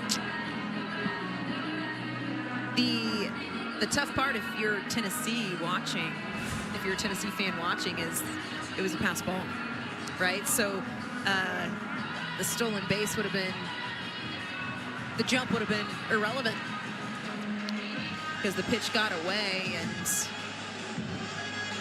so the call on the field was the runner did not leave early. It is a stolen base, and Oklahoma challenging, saying that Morgan did leave early. I think there's a shot this gets flipped. Let's watch it again. Not essentially able to leave until the ball leaves the pitcher's hands. Your eyes are better than mine. And mine aren't that great, so. I think we have a decision. The call on the field has been changed. And talk about a challenge well used. Chess game all the way through, and that dugout for the Sooners watching Morgan like a hawk. And watching it on the replay, I mean, she left early. And so tough for the Lady Volunteers. You get the leadoff runner aboard, and now without even putting a ball in play, both are erased. Both hitters are gone, and it's 2 down, bases clear. Fiedler. Foul up first baseman. And what looked like the Tennessee Volunteers an opportunity, and still have an out to play with here in the 7th, but we've talked about momentum and how it has played in this ball game, and what felt like Tennessee making a push here in the 7th inning. You go back to when we talk about potential mistakes, also not getting the bunt down. with the 9-hole, getting hit by the pitch, multiple attempts at the bunt and not seeing it executed, and then again being caught leading early. 2 balls and 2 strikes on Fiedler, who's 0 for 3 tonight. She's lined to short, lined to first base, and grounded to second base.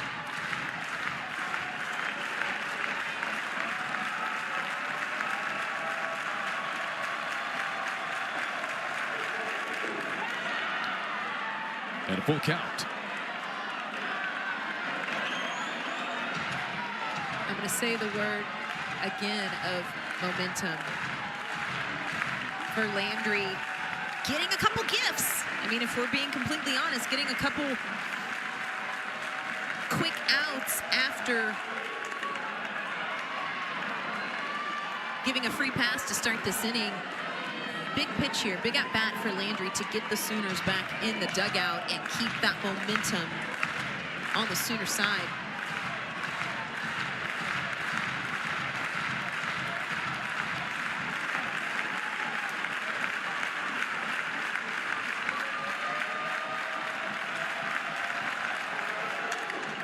To first base, hard hit, but right at Sanders, and the inning is over.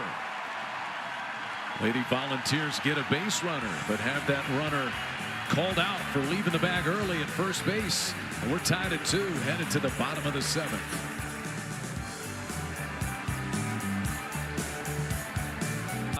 On ESPN, Chucky Kemp and Amanda Scarborough will have the call for you. Patty Gasso's Sooners have been resilient.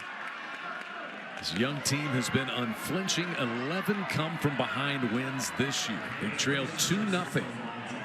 They got a home run from Abigail Dayton in the 5th. She'll bat second here in this inning. Oklahoma's also 9-1 when the opponent scores first, as was the case tonight. The 2-run home run in the 2nd inning by Doyle, who gave the Lady Volunteers the lead. Hannah Core back in there in the number 9 spot after Maya Bland batted for her in the 5th. Night Chopper is foul. Hannah Core's 0 for 1. She walked and scored a run on a sacrifice fly. It was the first Sooner run back in the 3rd inning. And Hannah Core coming around to score on that walk. And you know, you just look at how this game has gone, and it's been kind of interesting as, you know, the Sooners in a position here to potentially walk it off. Not hit hard, and a tough play. The Dodge cannot quite get to first in time. Hannah Core with an infield single.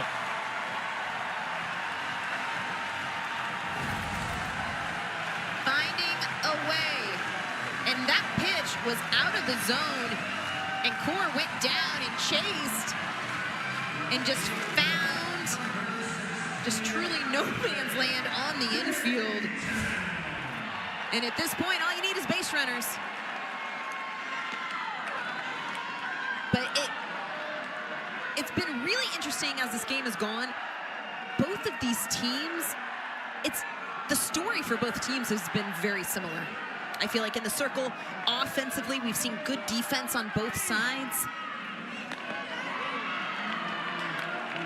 We've seen some really good execution. We've seen some not so hot execution at times, but it's been just both of these teams exchanging jabs, and you know, we've seen the long ball and we've seen the big strikeouts. Huge one right there. Maybe none bigger for Pickens, as she fans Dayton, who homered back in the 5th inning. One away, and Core has to stay put at first base as McEnroe Marinas is in. It's the first time tonight that Oklahoma, second time tonight since the 1st inning, Oklahoma's been able to get the leadoff batter a chance. Pulled into the hole between 3rd and short. First hit of the night for Nellie McEnroe Marinas, and the winning run is in scoring position for the Sooners. And the captain finding a way to make an adjustment. At-bats early in this game did not look tremendous for McEnroe Marinas, and taking the first pitch she sees and using the dirt.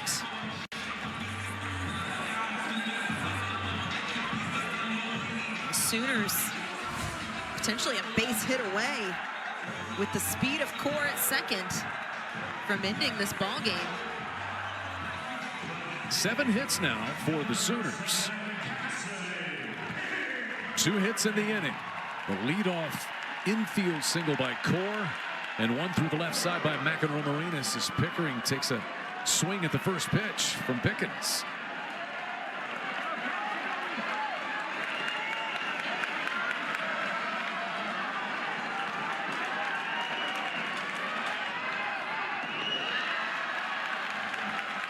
Pickering's been on base 3 times tonight. 2 singles and a walk for her.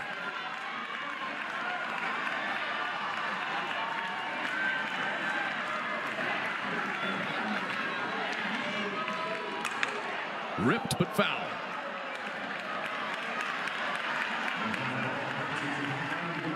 Talked earlier about the maturity and composure that you see from Pickering. Winning run at second base. Her approach looks the exact same as if nobody on in a 10-run ball game. Just composed and staying with her game plan.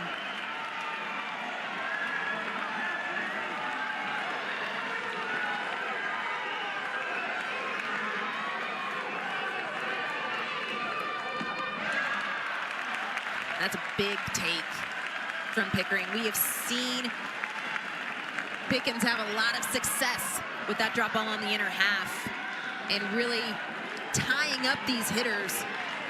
That's a huge take by Pickering. Pulled through the right side and into right field. Leach is up with it. Core is around third. The throw is on target. It's on time. And Core is cut down. We stay tied. Clean play by Gabby Leach to get that ball back in. And we're still at 2-2. What a tag by Nugent. Everything about that from Tennessee.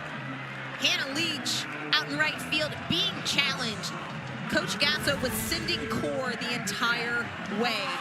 And Leach attacked and just threw an absolute strike into Nugent to throw out Core, and see Core trying to slide around and potentially even could have gone out a little bit further, but Leach coming up big time for the Lady Vols to keep this game tied.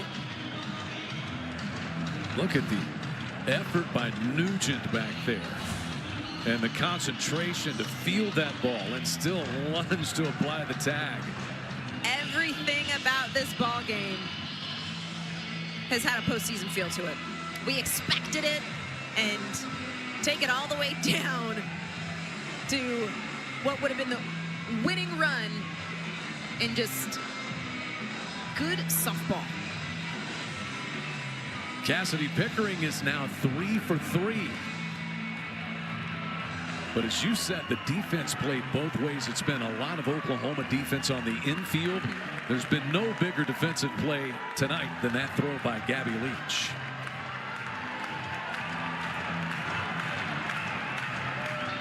Big time by Leach. And you kind of saw the grin from Coach Gasso as well. You've got to take that opportunity. You've got Pickens in the circle, one of the best pitchers in the country, the most velocity in the country. You've got to take that opportunity and put the pressure on Tennessee to make the play, and Leach rose to the occasion. Nellie McEnroe Marinas is now at third. It is Cheney Helton who is running at first base for Cassidy Pickering, and Gabby Garcia with 2 down and runners at the corners. She's 0 for 2, drove in a run with a sacrifice fly in the third, though. And 0-2 the count. A little bit of a delayed call. But Pickens peels one over the outside edge. Nods her head. What a huge momentum swing this could be if the Lady Volunteers could get out of this. Back up the middle, positioned perfectly. Nealer to the bag, and the inning is over. Bonus ball. We got free softball for you tonight. Tied at 2-2. This game's had just about everything. What kind of a finish is it going to have? Maybe we will find out when we come back. Absolutely clutch. We talked about the Sooner defense earlier in the ball game, and Tennessee said, "Oh yeah, we'll watch this," and saving the ball game with the leather. And you just have to love the fight from both of these teams here in the first game of this series, and it has been an absolute fight. It was almost like a mic drop with the softball out there by Mueller after she caught that hard ground ball. Panel, Gibson, Nugent, 3, 4, and 5 in the Lady Volunteers lineup scheduled. And back out is Sam Landry. She's gone the route so far for Oklahoma.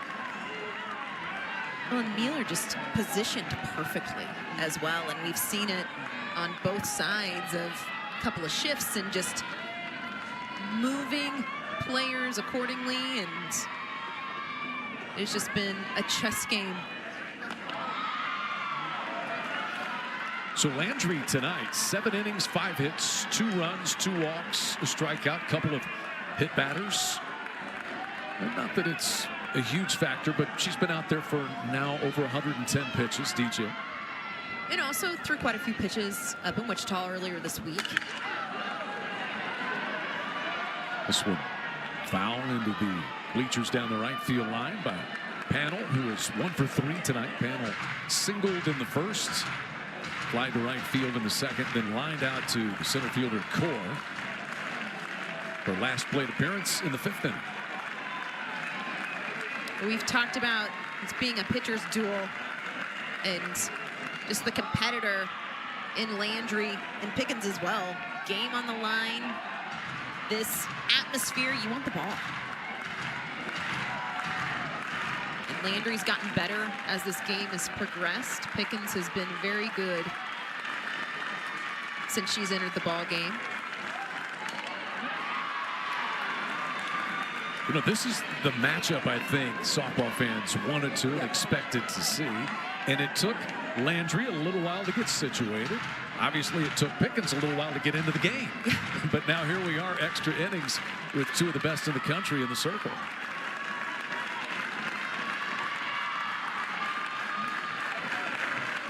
And as the game has progressed, we've said Landry's gotten better, and talk about ice water in the veins, just hitting an absolute spot on 3-2 on the inner half and breaking the knee with the screwball.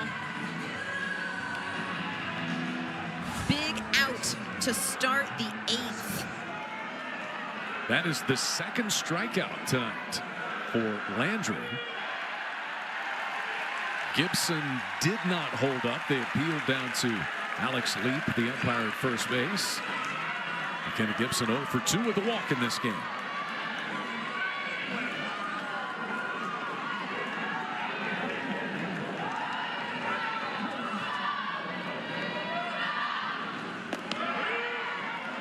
Six home runs on the year for McKenna Gibson. 39 in her career. 2 times first team all SEC. Drove in 41 runs a year ago. Driven in 26 this year. And diving comes Core. It is no catch. That ball landed. A 1-out single for McKenna Gibson. Good effort by Hannah Core. Heck of an effort by Core, and you see the grin. Doing a good job of going for the catch, but an even better job of keeping the ball in front. That gets dicey real quick. But Hannah Core going for the out, but holding it to a single, and it's just been such a joy to watch this ball game, of watching both of these teams play with such passion and such joy for the game. I mean, we've seen a little bit of everything in this ball game, but I tell you what, we've seen a lot of smiles and just 2 teams just absolutely competing. Katie Taylor is now front and center because she's the potential go-ahead run at first base, running for McKenna Gibson. There she is. Sophia Nugent is 0 for 2 with a walk in this game. 1-1 the count. Seeing Landry get that off speed, back in the strike zone.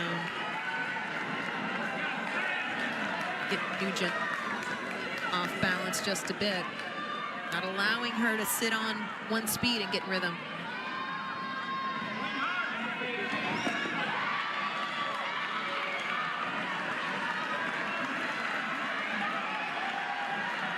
So Landry has fallen behind 2-1. Most pitches she has thrown in a collegiate game. It's wild as a senior to think 125 pitches. Pretty well hit to right field, and it's gone. Sophia Nugent. 2-run shot to right field against her former team. And Tennessee has taken the lead in the 8th.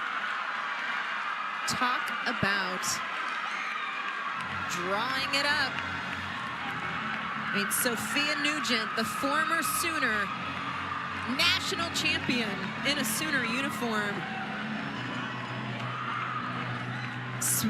making the swing that could potentially win the game for Tennessee and making it rain in the dugout, and rightfully so.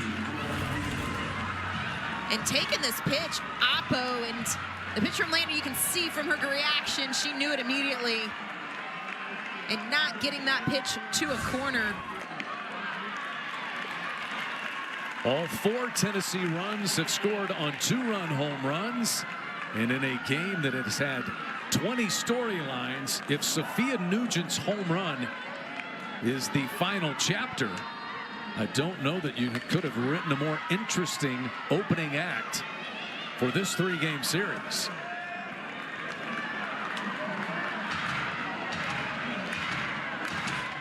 Mealer has 2 hits in this game. She's 2 for 3.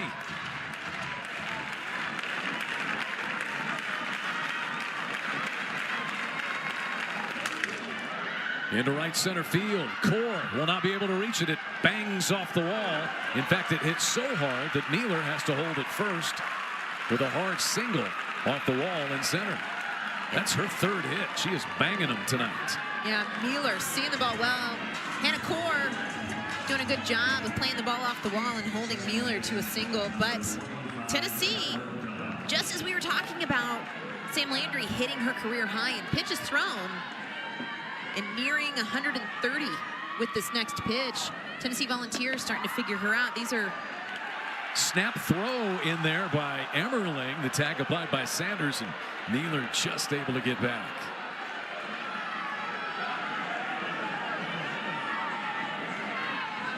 Emmerling trying to find a way to help get the Sooners out of this inning.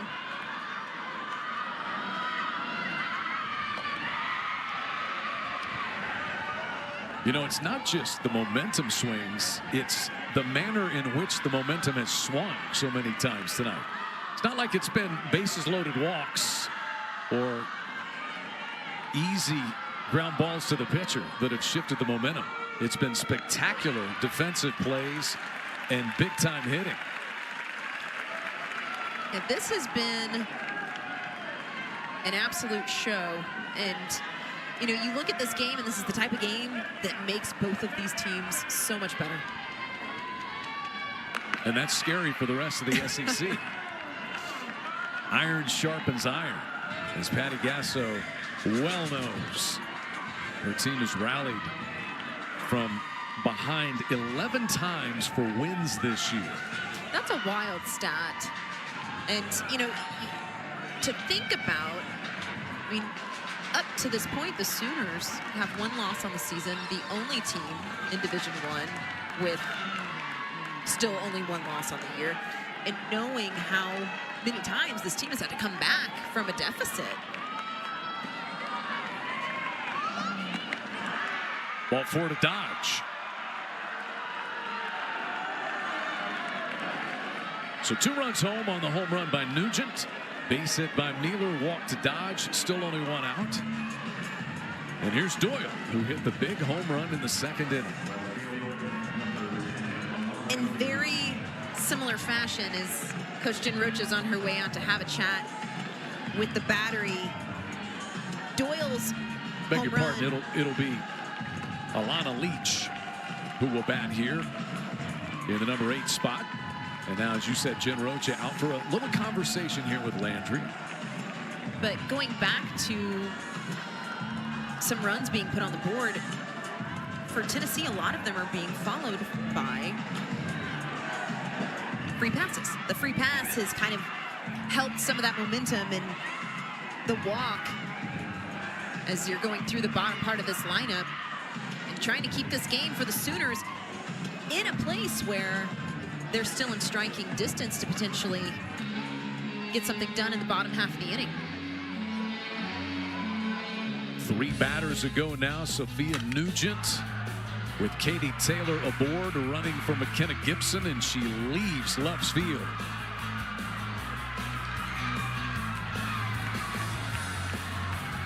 The Lady Volunteers may be leaving with a big win.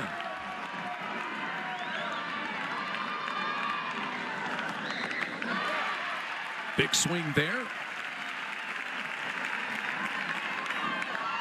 Landry trying to work ahead in counts.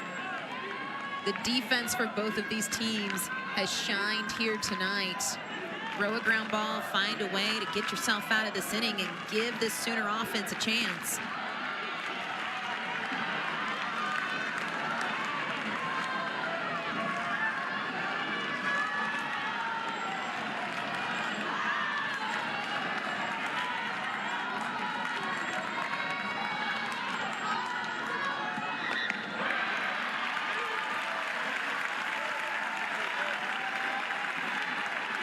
Landry on top.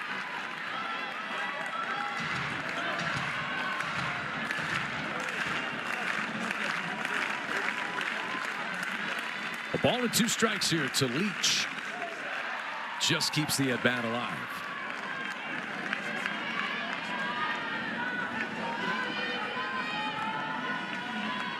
This is life in the SEC.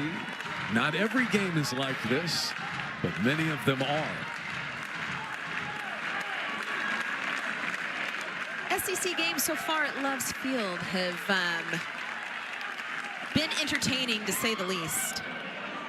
Garcia gets the force play. The flip to Agbayani for the second out, as Mealer is able to advance on down to third, and Dodge is cut down at second. So Alana Leach, the runner at first, and now Gabby Leach will be the batter. She has made the play of the night with the throw from right field to cut down the winning run in the 7th inning. A 1-hop strike to the catcher Nugent. She's also got a double and been hit by a pitch in this game. That one goes right past Emmerling, and it's a run on the board for Tennessee to take a 5-2 lead on a wild pitch. It's a huge run for Tennessee, and that Volunteer dugout knows it. You can see the frustration from Emmerling, and a pitch in the dirt and not quite getting there. And that's a tough pitch. But Emmerling, you can kind of see in her reaction, knowing got to find a way to keep that ball in front. Mealer scores for the first time tonight, the 3rd run of the inning. 1-1 now to count on Gabby Leach.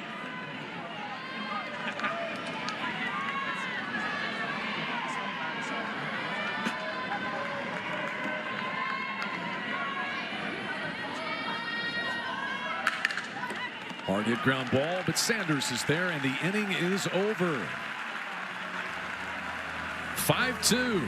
Tennessee leads on a home run by Sophia Nugent. Parker, Sanders, Agbayani to try to get Oklahoma back at least even.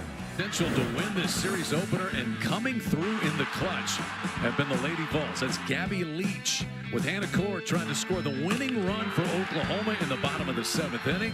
And then Laura Mealer gets the final out. And against her former team, Sophia Nugent, 2-run home run in the top of the 8th.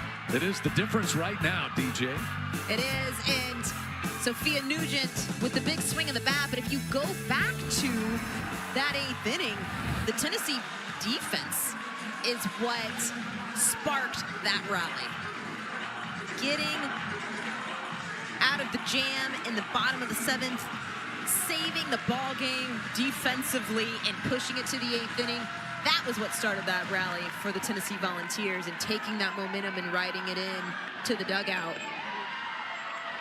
So back out goes Carlin Pickens to the circle. She came on in the 3rd in relief of Sage Marjetko. 4 2/3 innings. She has given up 6 hits, but just 1 run.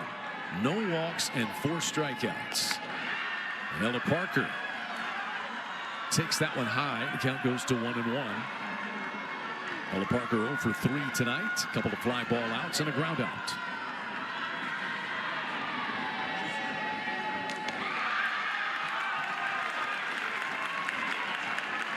Big spot here for Parker. Been pretty quiet here tonight, and talked about it earlier of the middle of this lineup has not had a hit outside of Sydney Sanders. Line shot caught by Mealer. 1 away. That ball hit hard, but once again, perfect positioning. Mealer was in the right spot at the right time. Mealer bringing that energy that we've seen and just taking a hit away.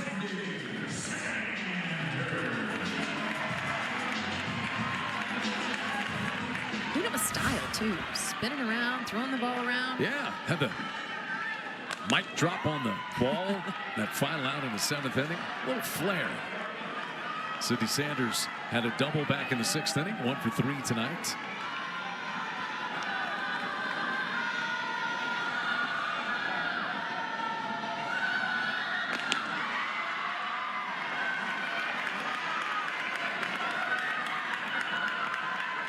Oklahoma, 19-game home winning streak. They're 13-0 at home this season. Tennessee trying to take both of those down. 2-1. Big hack from Sid Sanders on the 2-0 pitch. See her going after a pitch she knew was going to be in the zone.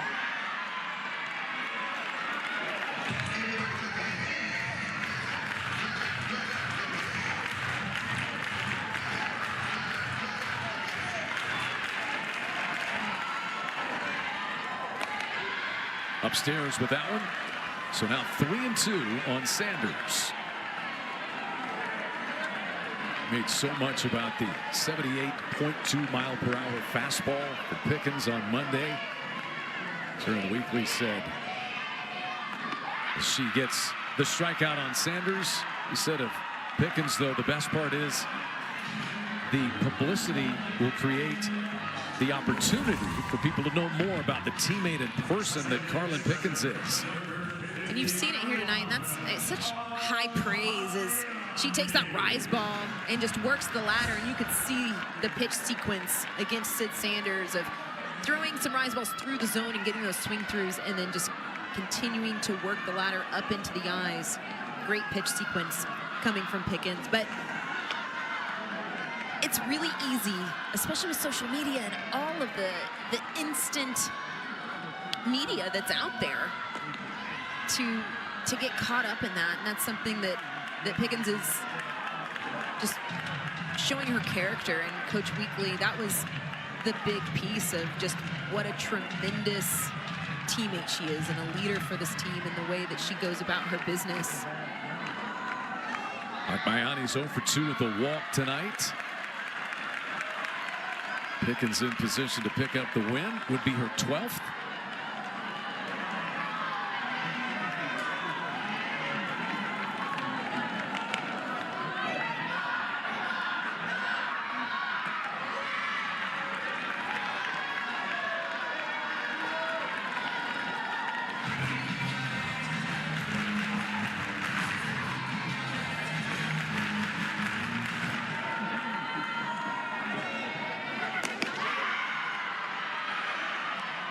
Three and 2 now, and the Vols are 1 strike away from as impressive a win as we've seen this season. in the home of the 4-time reigning national champions. And there it is, a strikeout by Pickens. She strikes out the final 2, and Tennessee takes the opener 5-2 at Loves Field in Norman. What a game. Tennessee finding a way to get the job done, and in what was just a hard-fought game on both sides. And you can pick it apart and look at things that could have been